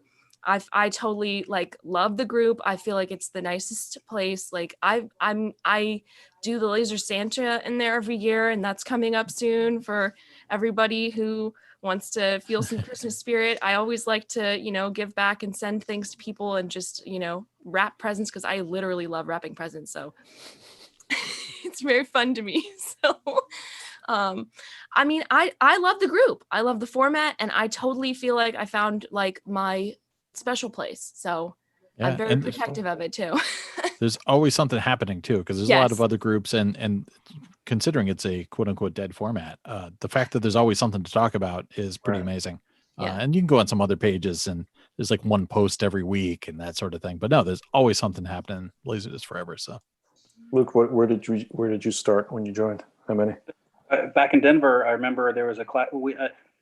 At my job, there was classified ads, in-house classified ads, and I just looked, and there was some guy was selling his player and 100 discs, and he had a list of them all in there, and I looked, and one of them was Let It Be, and I looked it up, I'm like, ooh, let's get that. And so I bought them, probably $100, and then I don't remember when I joined the group or anything like that, and then it just went from there. I do not count. I have not counted my discs lately. I'm afraid to, honestly. But there's you made a huge jump in Japan, obviously. Oh, yeah. But yeah, I don't know. It was. I was so excited when you moved to Japan. I was like, oh, this is amazing. Now we can get discs at USPS rates. This is a guy. You did, yeah. Loophole. Yeah. Yeah, and it worked out. Like, yeah. Now I want to get rid of them all. There you go. When you leave, you'll be down to 50 discs or something. Awesome question. All right, so let's move on. I got plenty more questions. We're going to let those kind of simmer for the next episode, and a lot of tech stuff in particular. So maybe we'll get some techie dudes on. But we're going to move into hot topics. Oh, and I know there's a few that are going down. There's been some extreme action. Not much has been going in the upside down lately, which is what we call one of the other laser collector groups. But LDF has been on fire with all things. There's Peter's adventure on many adventures, Stealth AC3, and then also his Criterion adventures, which ties in with our buddy Donald's adventures in obtaining Prince of Tides and Citizen Kane Silver Slip releases. So what do you guys think about all this action that's going down? Yeah, it's nuts. I mean, I'm just gonna say it, and I know he watches. We're not being mean. He knows we're gonna be talking about him. So, and we're talking about our friend Donald, and not the president, the crazy. He wants Citizen Kane Silver Slip too. I think. I'm sure he does. That's his favorite movie. Yeah, it's huge. He's seen it twice. Yeah. But yeah, I mean, he's just he's approaching collecting in a way that none of us do, and it's a blunt force object here. There's, what is it, 368? What's the number? Yeah, Armageddon around there. Yeah, whatever number Armageddon is. So he wants all of them, and he wants them in a month, and that's it. So. Yeah. He's not the only one. Someone else just posted too that he wants to set up a bulk payment system to buy discs in bulk every 2 weeks. So. Yeah, and it makes me sad because I sold off all my bulk. But whatever. I mean, you could have been his guy. I guess Peter does it too. He's impulsive, but I'm not at quite that speed. But when he does set his mind to doing, getting Criterion complete or something, he got Muse pretty much fast, and he just bought exactly. a billion Criterions from Maxeene. Yeah. So. And that's fine. I feel like don't, an enabler. Yeah. I don't judge anyone if that, we're all collectors who just do it at different paces and whatever. But it is fun to just see things like this happen. Like we said, there's always something interesting going on. So yeah, I don't mind it. I'm quite happy with it because he decided he wanted Montenegro, which is a film I've had for over a year, and I was not going to watch it probably. It was one of those, oh, that looks cool. Let's put it on a shelf and get back to it. And so he's like, well, yeah. And I posted, I'm like, yeah, here's the price if you want it. And he's like, nah. And he starts messaging me, and I just let it kind of simmer. And before you know, it's my PayPal was full. So what are you converting Montenegro into? Well, we're going to have to find out, because right. I decided if I was going to get rid of a LaserDisc from my personal collection, which I try not to do, and I never do, but this one I'm like, all right, I guess. We've got some things on the way. So if they all show up for the next podcast, we're going to go with what does Montenegro equal in Broterian? So, segment. Look forward to it. Yeah, look forward to it. It's I got quite a sweet list of just amazing garbage. So I'm really happy. There were some things I was watching, and when I wasn't paying for them, that was a beautiful feeling. Plus, there was eBay bucks yesterday and the day before, so I got 5% back on everything I bought. So come January, I'm going to get a little surge towards something else that's obviously going to be trash. So. I'm more jealous of the time, with Peter. I'm just glad he has the time to watch this stuff, and the fact that he's watching Criterions is great, because we always, this is your dream come true. Yeah. So it's great that it's actually watching, and it looks like Donald, spins this stuff. So I'm for me, if they watch this stuff, that's great. And Luke got a copy of Prince of Tides right before Prince of Tides was the hot thing. Oh, it's amazing. So that's always been the hot thing. That's pretty amazing that you ran into that as soon as you got back. But he resisted selling it. Yeah, good on you. So far, sure. We're just inflating the price for you. Yeah. Yeah, do that. Yeah, with yours being sealed, like that's got to be astronomically high. Extra. Yeah. Where did it anyway? I find all this very interesting. Like you said, people look at collecting in a different way. For me, I want to do it in silence. I don't want anyone else to know that I'm going after something, because they might go after it too. Yeah. I got all my Rowan discs. I did that silently, because that. Yeah, I just want to. It's interesting. The whole thing is interesting to watch, because I don't think I get it. I don't understand that form of collecting, because he really wants everyone to know what he's doing. I'm like, I don't care. Yeah, just talk about. I try not to talk about things I'm going after until after I've got them, because I've seen it, and that people have posted that I'm looking for this, and I was like, I didn't know that was on LaserDisc. I want one too now. Mm-hmm. Yeah. And so it's like they're inviting the world to find out what's hot that they might not know about. And it's not that I was trying to get it before the person or whatever, or snipe it under, but I want it too then, and it's not everything, but obviously not Criterions, but it is a bummer that Peter decided to blow up this whole stealth AC3 stuff, because there's there's a lot of those discs that I've been wanting to get. And that's the cool thing, was that they weren't overpriced usually, except for, maybe some of the hot ones. But now, he just peed on it for the rest of us. Like, I always wonder, I'm sure there are people out there who are not in the group who collect.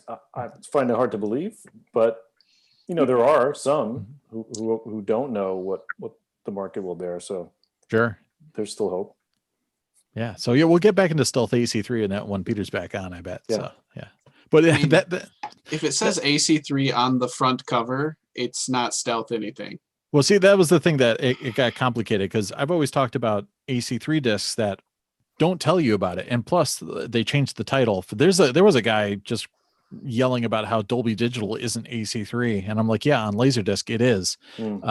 But so there's people that don't know a lot about it already. And then they would hide the information on the back of the jacket or nowhere at all. So that's what everybody thought stealth AC3 meant. But he was meaning discs that were reissues of things that were the popular edition, and that nobody knew that there was an AC3 version that came out. So it was like this evolution of what I was saying about the stealth widescreens, like those late reissues of things like Pretty in Pink and Some Kind of Wonderful. So stealth AC3 would be like the 2010, the year we made contact reissue that nobody knows about, that sort of thing. So, but like, weren't all those covered in widescreen review? They were covered in widescreen review. There is that, but I mean, because there is a lack of people knowing about them. I used to do it with Moikey all the time. That was the joke, because he'd get a bunch of old man discs or commons, and they'd be like, dude, that's the THX reissue with AC3. So he would literally show me his new lot, and I would tell him about all this quote unquote stealth AC3 reissues, so he knew what to keep them or not. But yeah, so Peter's just basically trying to get you upset, Ryan, and make this a real thing. So I mean, like, that's the end goal. I have most of the things he's going after, and I don't want the rest. He can get his THX stealth Singing in the Rain or whatever the hell it is. I think he just wants you to admit that it's a thing, like put the pussy on the chain wax. Like, you have to say it's a thing. Nah. All right, maybe next episode. What else is new? Vinnie sold all his jock jams, but that's not really LaserDisc related. Yeah. That's a shame. Did you trade in any LaserDiscs? Well, that led to my question about the value of things. So my CDs were, they're worth $0.25 a piece. So 100 CDs turned into 2 Criterion Blu-rays, which was fine with me, because I didn't, they're just taking up room. Was nothing super valuable. I did sell some things online, that I looked up that had some value. So that's what prompted the question about what we're collecting will still have the most value. And I do think it'll be LaserDisc, just because it's us, but I don't know. I can't see anyone. I guess VHS does have its following. Yeah, VHS has but a thing I going can't now. imagine DVD becoming super popular. I had like a bunch of DVDs in the bag for this trade, and they only took one. It took a Wings of Desire, non-Criterion for $2, but they left like, I don't know, decent movies in there. Yeah, that's the thing. DVDs, Snapper. like if you go to flea markets, it's just tons of CDs and DVDs for next to nothing. So the market is like fantastic for collectors right now. So it could be one of those things where it turns around like 10 years from now and CDs become the new vinyl or something like that. And same thing with DVDs, but yeah. Right. I think it's going to be like the common LaserDiscs, like Shawshank, you just said. Yeah. It's a billion of them. Yeah. There's no specific reason why you need it on DVD. It's not like a first pressing matters. Not yet. No, late release DVDs, baby. It's gonna be a hot thing. It's gonna be all the weird fringe stuff like we're collecting on LaserDisc too. Like, and same thing with Blu-ray. It's gonna be your boutique stuff, your Criterions, your just weird things that limited run. They made 1,000, they made 5,000, whatever it happens to be. It's not gonna be American Pie on DVD or Blu-ray. There's just no reason. Just looking back at the top post for the last month, and there was that Jumanji one that was a hot topic, that Muse Jumanji, which I don't know what did it end up selling for. I think he found a buyer like in one of the buy sell groups. That was close to 1,000 probably. Yeah, so it's I'm like sure the he got his last price. Muse movie, and Bill had a copy already, and it took him a while to find one. I think maybe Robert Larson might have one. But Bill was tempted to get it just because it had the Obi and his didn't. Yeah, he needed some upgrade. But I mean, that's that's the market. That is the weird thing when occasionally, like, because people will roll in and be like, look what this crazy guy on eBay wants for this copy of Speed. But there is this legitimate high end market for some things, and every once in a while those guys roll into a lot of that stuff is not even eBay. It's like kind of backroom deals and things like that, and people who know each other networking on forums and things like that. So when someone comes public with something like that and LaserDisc forever, it usually turns into a shit show pretty quickly. It's like when you're at the $10 blackjack table and a guy sits down and starts betting like 50 or 100. Yeah. Like, man, just have some fun. Yeah. So some of the characters weren't feeling the rarity of the Muse Jumanji. I think there was probably some shade thrown at HD Fish in that thread. There usually is, but I'll have to go back and look at it. I forgot about that one. That heated up for a little bit there. Yeah. But I mean, on the market, like that's got to be, that's a super rare disc. I mean, I can't imagine, it's like someone came in with the Cell or something like that. Yeah. It's going to go for some decent coin. So here's what it is. What else? Sean Connery passed away. Do you have any favorite Sean Connery discs? He's no George Wendt. Goldfinger. Yeah, that so many copies, but that box set is amazing. Yeah. Yes, box set. Darby O'Gill and the Little People.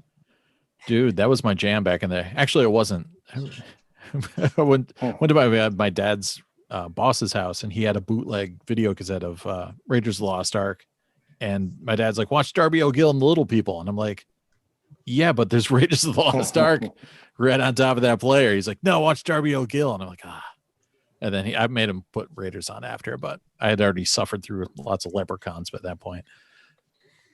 Yeah. Outland is another one of my favorites.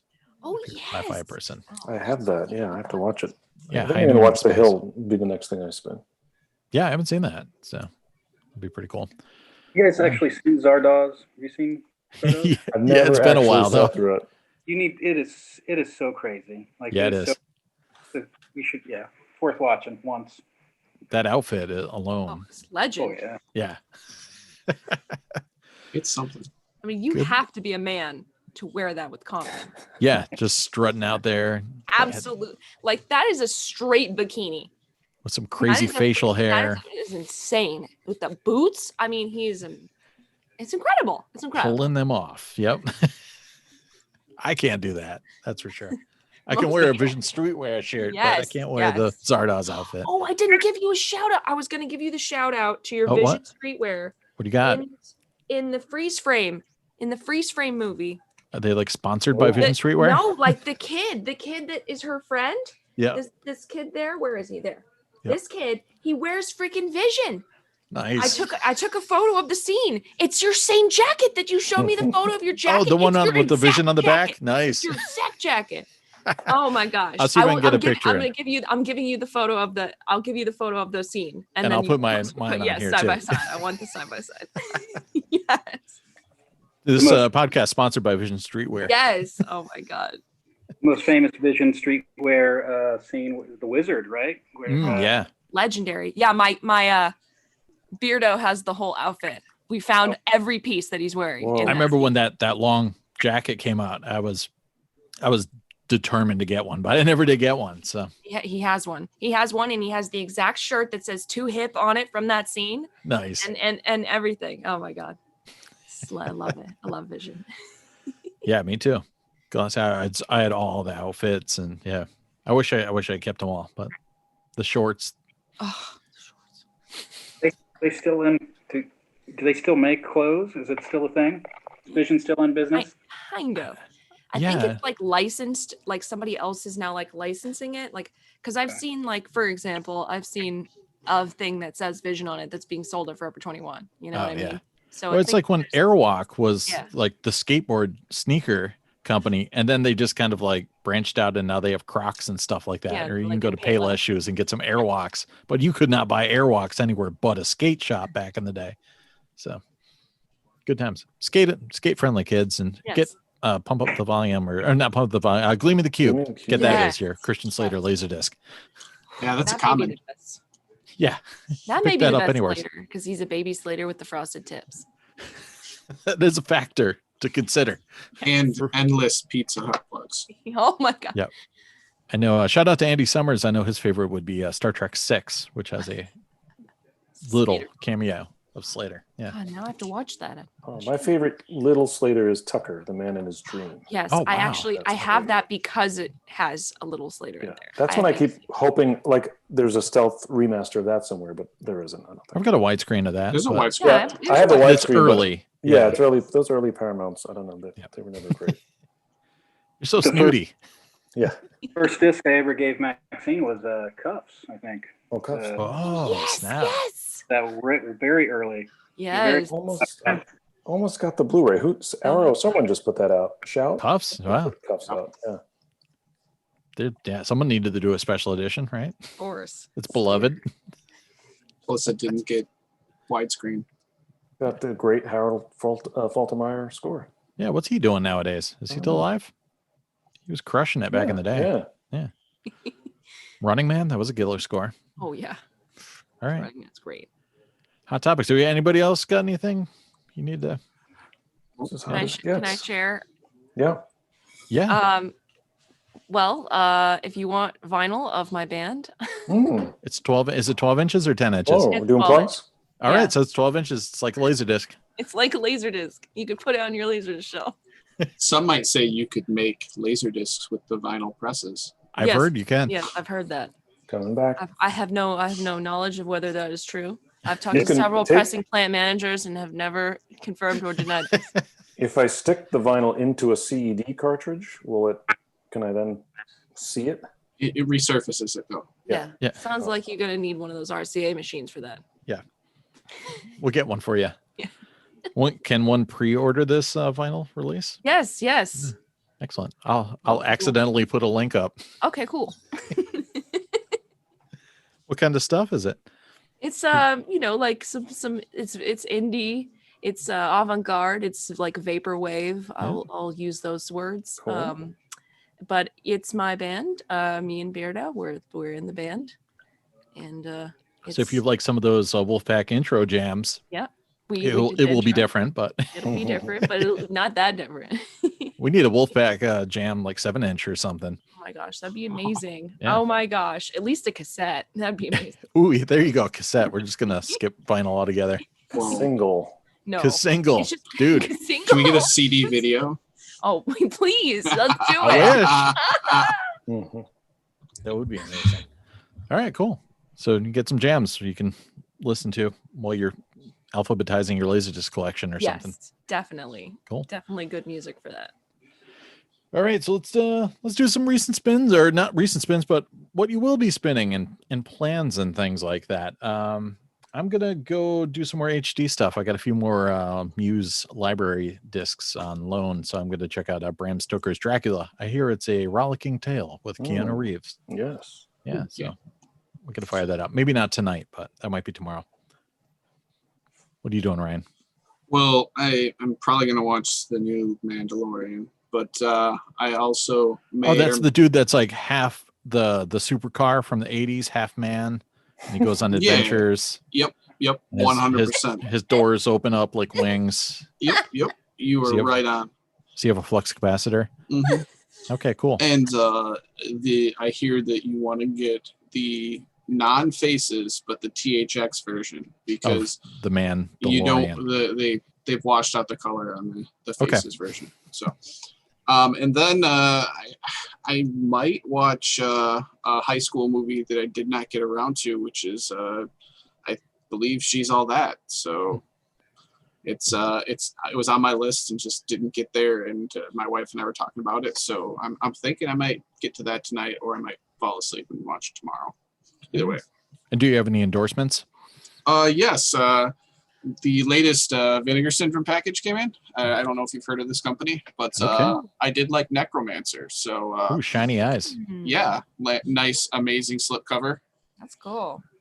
They forgot the poster, which they've already acknowledged, and a lot of people didn't get them. So I'm gonna get like a coupon in the poster in my next order. So it's a Oh, win-win. it's got to be poster thirst on the forums, I bet. Oh yeah, Mhm. but it's like a hard like slipcover, so it only slides in. These are the VSA releases, so like you get like maximum slipcover action out of this. And I know how we feel about slipcovers. Power slip. I like it. Yeah.